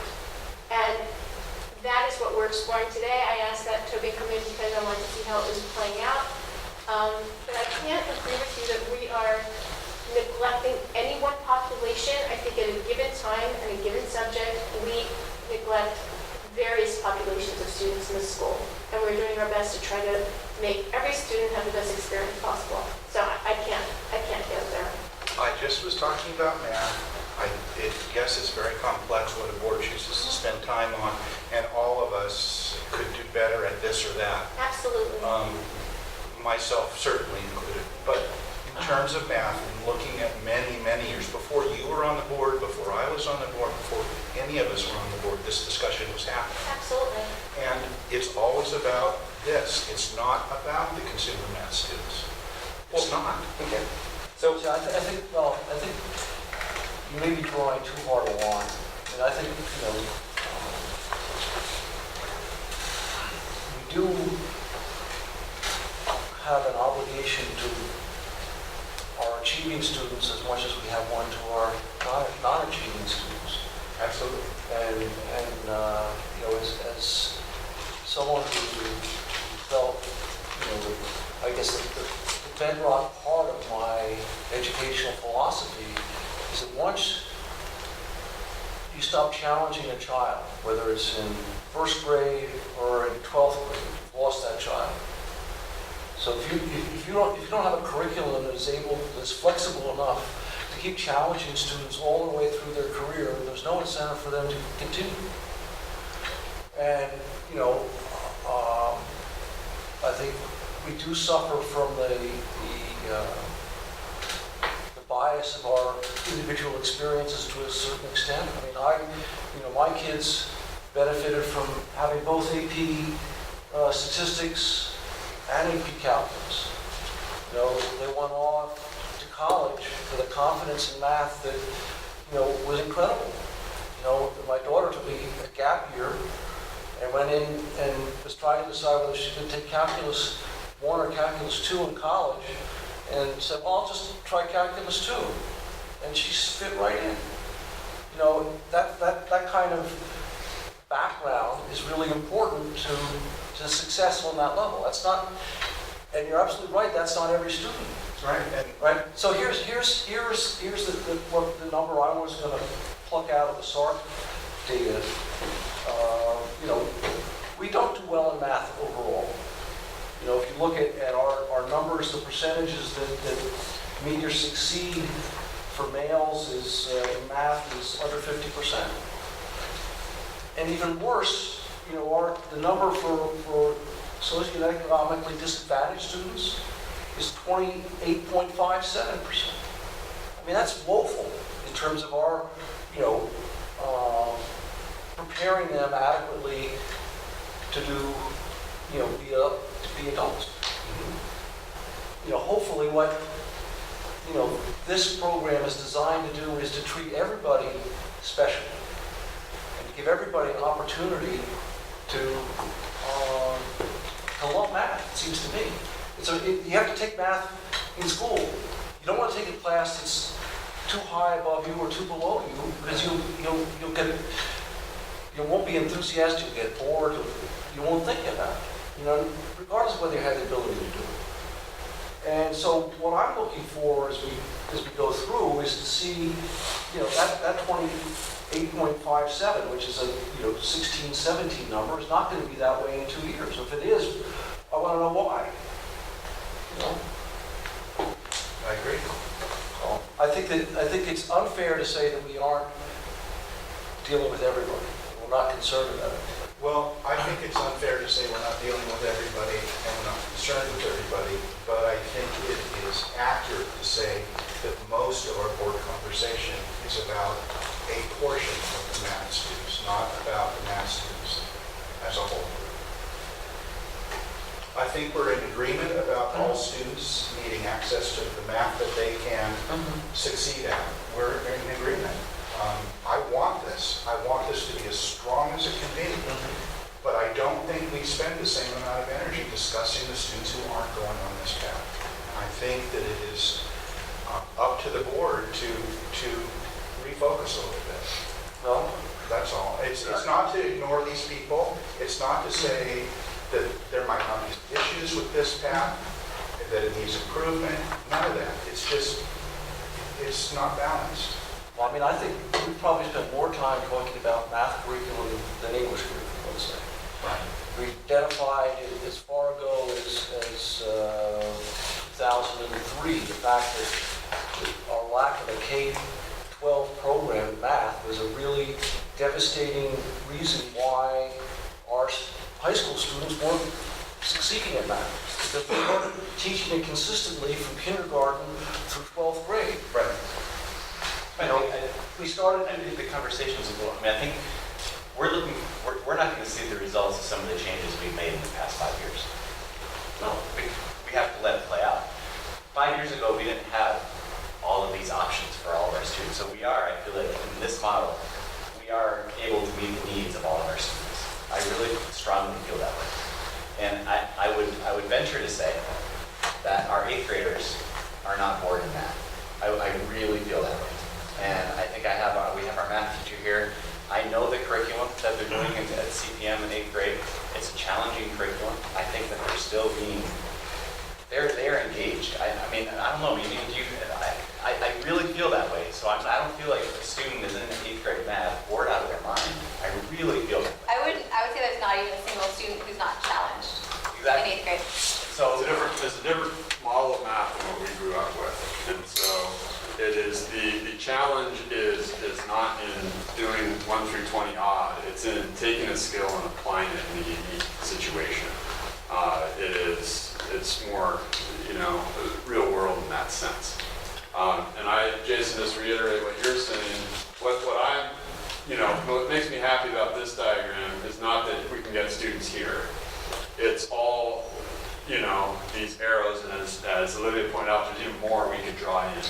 Because I could see, a student starting in pre-algebra, and they're, hey, I'm gonna get an extra year of math. Hey, rather than just doing 2 years and satisfying the minimum, there's a route where we can get that third year of math thing. That's another thing we have to think about, is not all students are necessarily going to be taking all that math, depending on their goals. So, so looking through all the different options, and then starting to think about, what do I want to do? Oh, I'm going into the sciences. Maybe it's more important for me to take a statistics course, and maybe I'll go that route, So I think having options and having students think about what's going to work for them, that is the benefit of this here. And there's a traditional, ultimately, in the end, when you add it all up, they've basically done the same traditional pathway that is that gold standard. So, Can I ask you a question? yeah. Is what Olivia saying about the student taking the consumer math also, they're basically taking it as an elective? Yeah, so they probably don't need the math credit. I'm not Yeah, the sure. person is kind of going into like a business major, I think. Right. And so they really want to take AP calculus, but that's something good to have going into college. Right. The consumer math is. Right. And it would be a different pace than so and I think what Olivia is saying, that's not like doubling up on 2 hardcore core classes where you might overload yourself, that it's a different pace and a different, again, it's the prereq is algebra 1, and you're basically taking algebra 1 and applying it in situations. So many improvements have been made over the past few years. We have a K-5 math program, which is everybody's doing it. The teachers are all trained. That was not the case when I was a principal here. Some teachers were doing this part of everyday math. Some teachers were picking this. Now we have in 6th grade, 6th, 7th, and 8th grade are all doing the CPM and in the high school. That wasn't the case. We have so many great things that we've done. We have to be patient. And they all mesh together. Bridges is an excellent preparation for the CPM. I think it's an excellent preparation for just number fluency and just understanding math at a much deeper level, which feeds into the CPM and so it's a working unit, and I think it needs to play out. And also consistency. We've had the same math teacher here in the 8th grade now for how many years? I know that there was a revolving door there for a while. So there are a lot of good things happening. We are meeting the needs of a lot of students. I don't think it's hard for me to sit here and hear that we're neglecting students, because I really feel like we are not neglecting students. Our staff is working harder to make sure that we aren't neglecting students. I was going to say from my perspective, and I know that I'm obviously very new, but just looking at this, it seems like maybe, we aren't talking about the students in geometry or consumer math, but it's because those options are already there. And it's about exactly like what you were saying, was creating options on all ends of the flow of it. And so I think I agree, maybe we don't need to necessarily address it today, because that isn't an issue. The issue is giving students options to get AP calculus or AP statistics, or saying, okay, maybe that's not what I'm looking for in my education, and so I'm going to go to consumer math. And so I agree that it's not necessarily neglecting students, but just the reasons that AP calculus comes up is because it's at the very end, and so that's the hardest thing to get to. And so to create all these different arrows is amazing, because we're allowing students to get there. Well, one of the other issues is because the state tests the 11th graders for their summer math experience. You have students who are only taking 2 years of math and aren't taking math as juniors. It's like gobbledygook. There's no language, so it's just encouraging taking any third-year level math class. It's going to rise, those scores.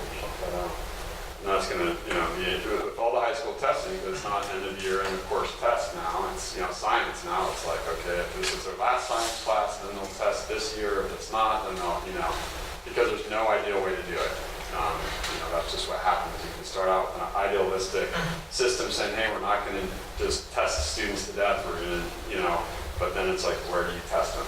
and all of a sudden other issues crop up. So it's just so hard to create a state testing system that gives a good, fair reflection.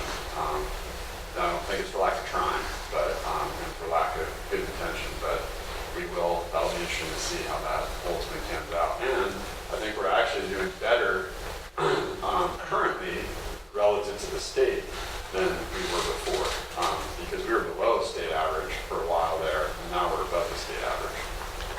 So, I think that should be acknowledged as well.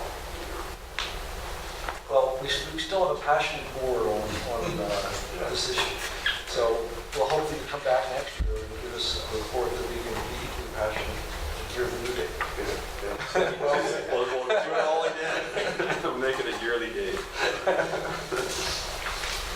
All right, so we're going to go back to a couple items we took off the consent calendar at this point. So the first one in order is 5.6, and Mark had some specific questions about the data on the preschool. Yeah, it's presented different. I just don't understand. Let me get that page. Yeah, there's roster 1 and roster 2. Could you just explain what the data is? Yeah, if you have that, Aaron, I don't know if you can go down, or it's the next, I think it's the third page in that packet. Yeah, one more. 2 more. 3 more. There it is, okay. Yeah. So, the student names are there, but we've whited them out. Right. Okay, so in September, student number 1 attended half the days in September. So the school is open 5 days a week, and 20 days, so they attended 10 days. So the student, if it says 1.0, which it doesn't for any of them, that means they attended every day. So some students, one student down there didn't attend at all, and they just happened to be on our roster still, roster number 2. So roster number 1, I believe, is state preschool students. Roster number 2 is private pay. Got it. That's all I needed. Yeah, that should have been clarified. So happy to answer that question. I move that we accept this report. Is there a second? Second. All those in favor? Aye. I asked to pull the SART, specifically the high school SART. And one of the things I wanted to bring up was that math statistic that I mentioned. Because we don't have very many measurable groups. This is on page 6 of the high school SART, which is in and in fact, because this is just 11th graders, we don't have enough students with disabilities to be above the threshold. But I just thought it was dramatic that we had a group that was so underperforming in relationship to the other groups. And I was curious, there's a lot of data that says that these kinds of testings, is about really what the home experience is. A more stable home, a more educated home is going to have kids who test better, right, or do better in math. But it just seems to me that we ought to be able to figure out tax strategies. If we have a statistic like this that says they're underperforming to that degree, then we should be able to say what kind of extra help should we be giving them for them to get more comfortable with the subject. I think the math, the tutorials, the after-school help, the hiring of the social worker to help with our families, these are all things that we recognized a couple years ago. That's one of the reasons why we got to that. Yeah. Great. So on the next page, page 7, where it's talking about career technical education data, we have a high number of students participating in a CTE program, 112 out of roughly 200.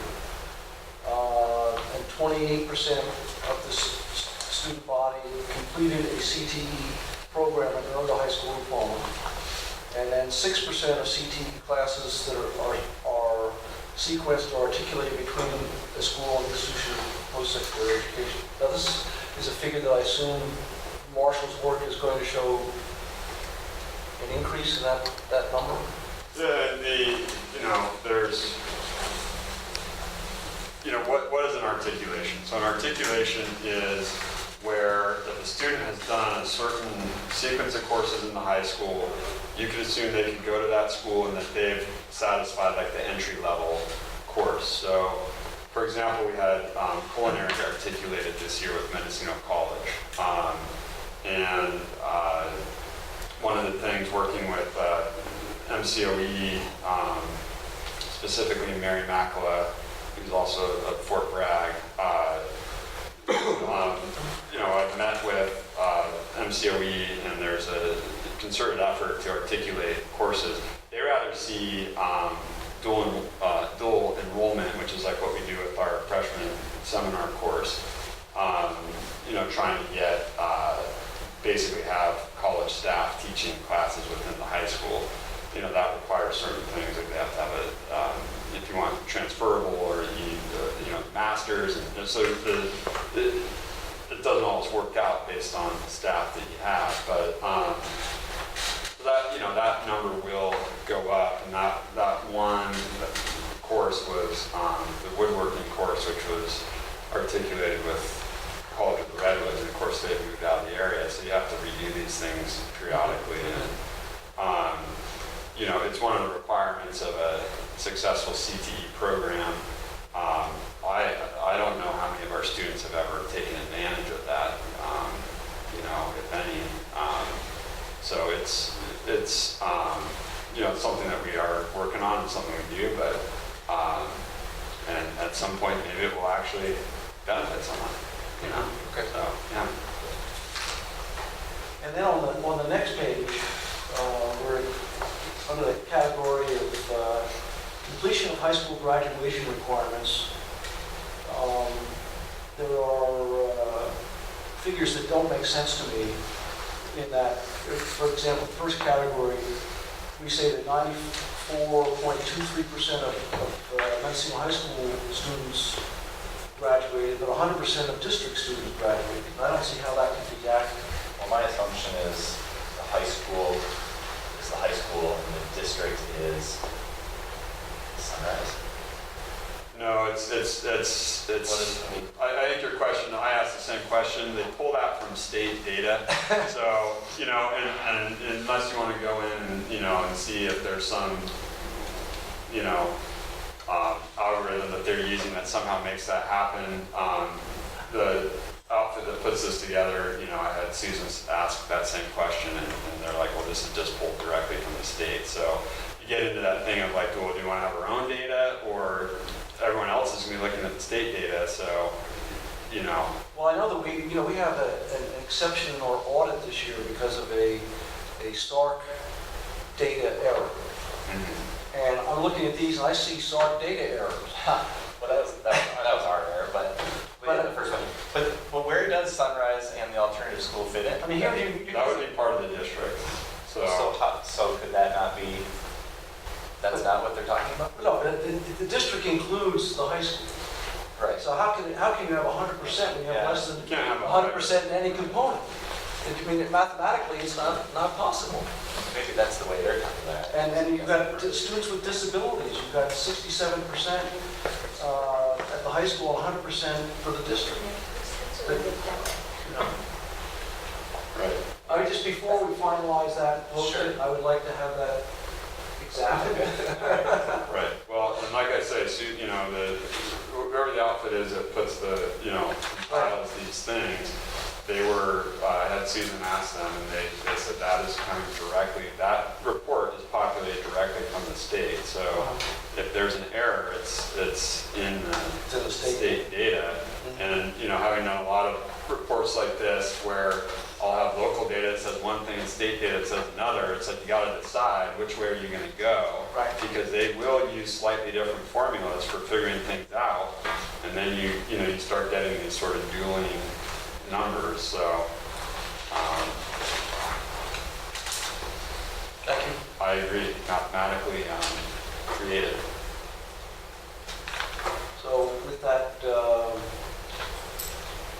additional work that Jason's going to do, I'll make a motion to approve the SARs submitted. Second? All those in favor? Aye. Okay, so we're up to 8.6, which is Resolution 2018-01. And we've adopted and record our agreement to changes in the bylaws of the Northern California Schools Insurance Group, of which we are a signatory. On the back side of that is the summary of changes, and if you look at them, they're not substantive, they're just changing titles. The most substantive thing is it changes the purpose of the group from group purchasing or self-insuring of liability and property insurance to read joint program for liability and property damage protection. That's the kind of changes that they're making. So, is there someone who would make a motion to approve this resolution? Does somebody want more information, which I don't think I can give, but maybe somebody else can. Okay, I'm, Thank you, Mark. Is there a second? I'll second. Moved and second. All those in favor? Aye. Okay, 8.7 is the first reading of the board policy 5141.4 regarding child abuse prevention and reporting. This is a mandatory function for all staff. Yeah, so I think, this was last done in 2005, so this is one that we earmarked for change, and we've adopted we are proposing to adopt the CSBA version here, and I think most of the changes happen on page 6 with training. It requires a lot more training, so we incorporated that. Okay. Any questions? I have a motion to approve this as a first reading. Second? Were you making the motion? No, I was going to ask for one motion.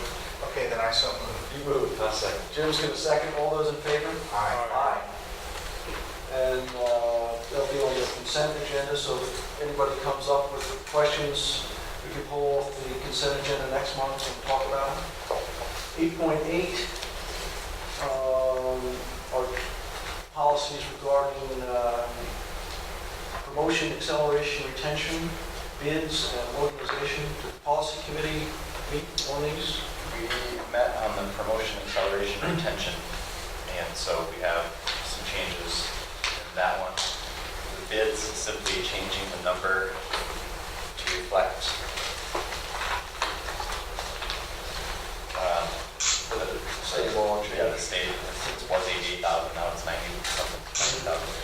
And then the last one is, we discussed at the last meeting bringing forth our board bylaw regarding organization.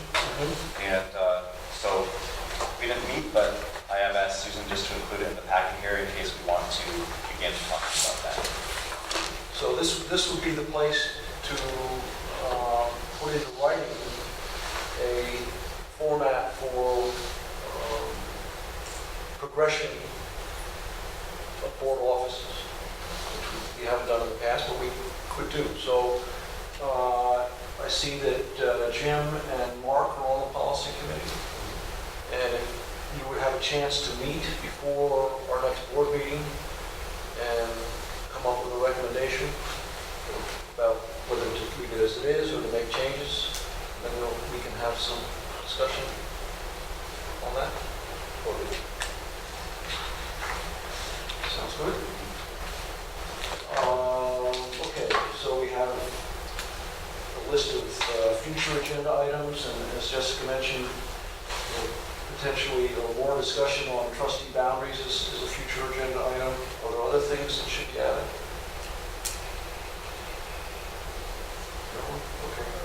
Do we maybe want to discuss the Montessori stuff a little? talking about the application before MCOE?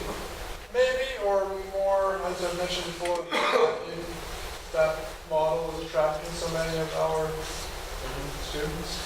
Something that I think about a bit. I think it is pulling students away from our school. And it's a continuing topic of my consideration of why is that, and what are they offering that we aren't. So, I'm not necessarily passionate to be on there, but if there's more of you that are interested in discussing, one of the, I'm interested. you know, as I understand the process that the county board is in the middle of, you know, they're approving the application from Montessori Del Mar to become a county charter school. They are? Well, they're considered. They're That- considered. Oh, Yeah. What? They're considered. That's what's Consider it. Right, I'm saying that was the proposal, right. right? So maybe the issue will go away, but I have a feeling it won't. But one of the things in their proposal is that they would have a location in both Fort Bragg district and the Mendocino district.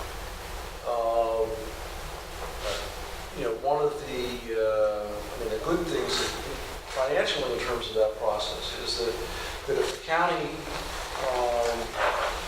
sponsors it, then it would not have a direct financial hit on us, except insofar as it took money away from Selton. But it wouldn't have any other impact. So maybe let's wait to see what they decide and revisit. Okay. With that, I thank you all, and we're adjourned. Our next regular meeting is February 15th in Elk at the Greenwood Pre-School.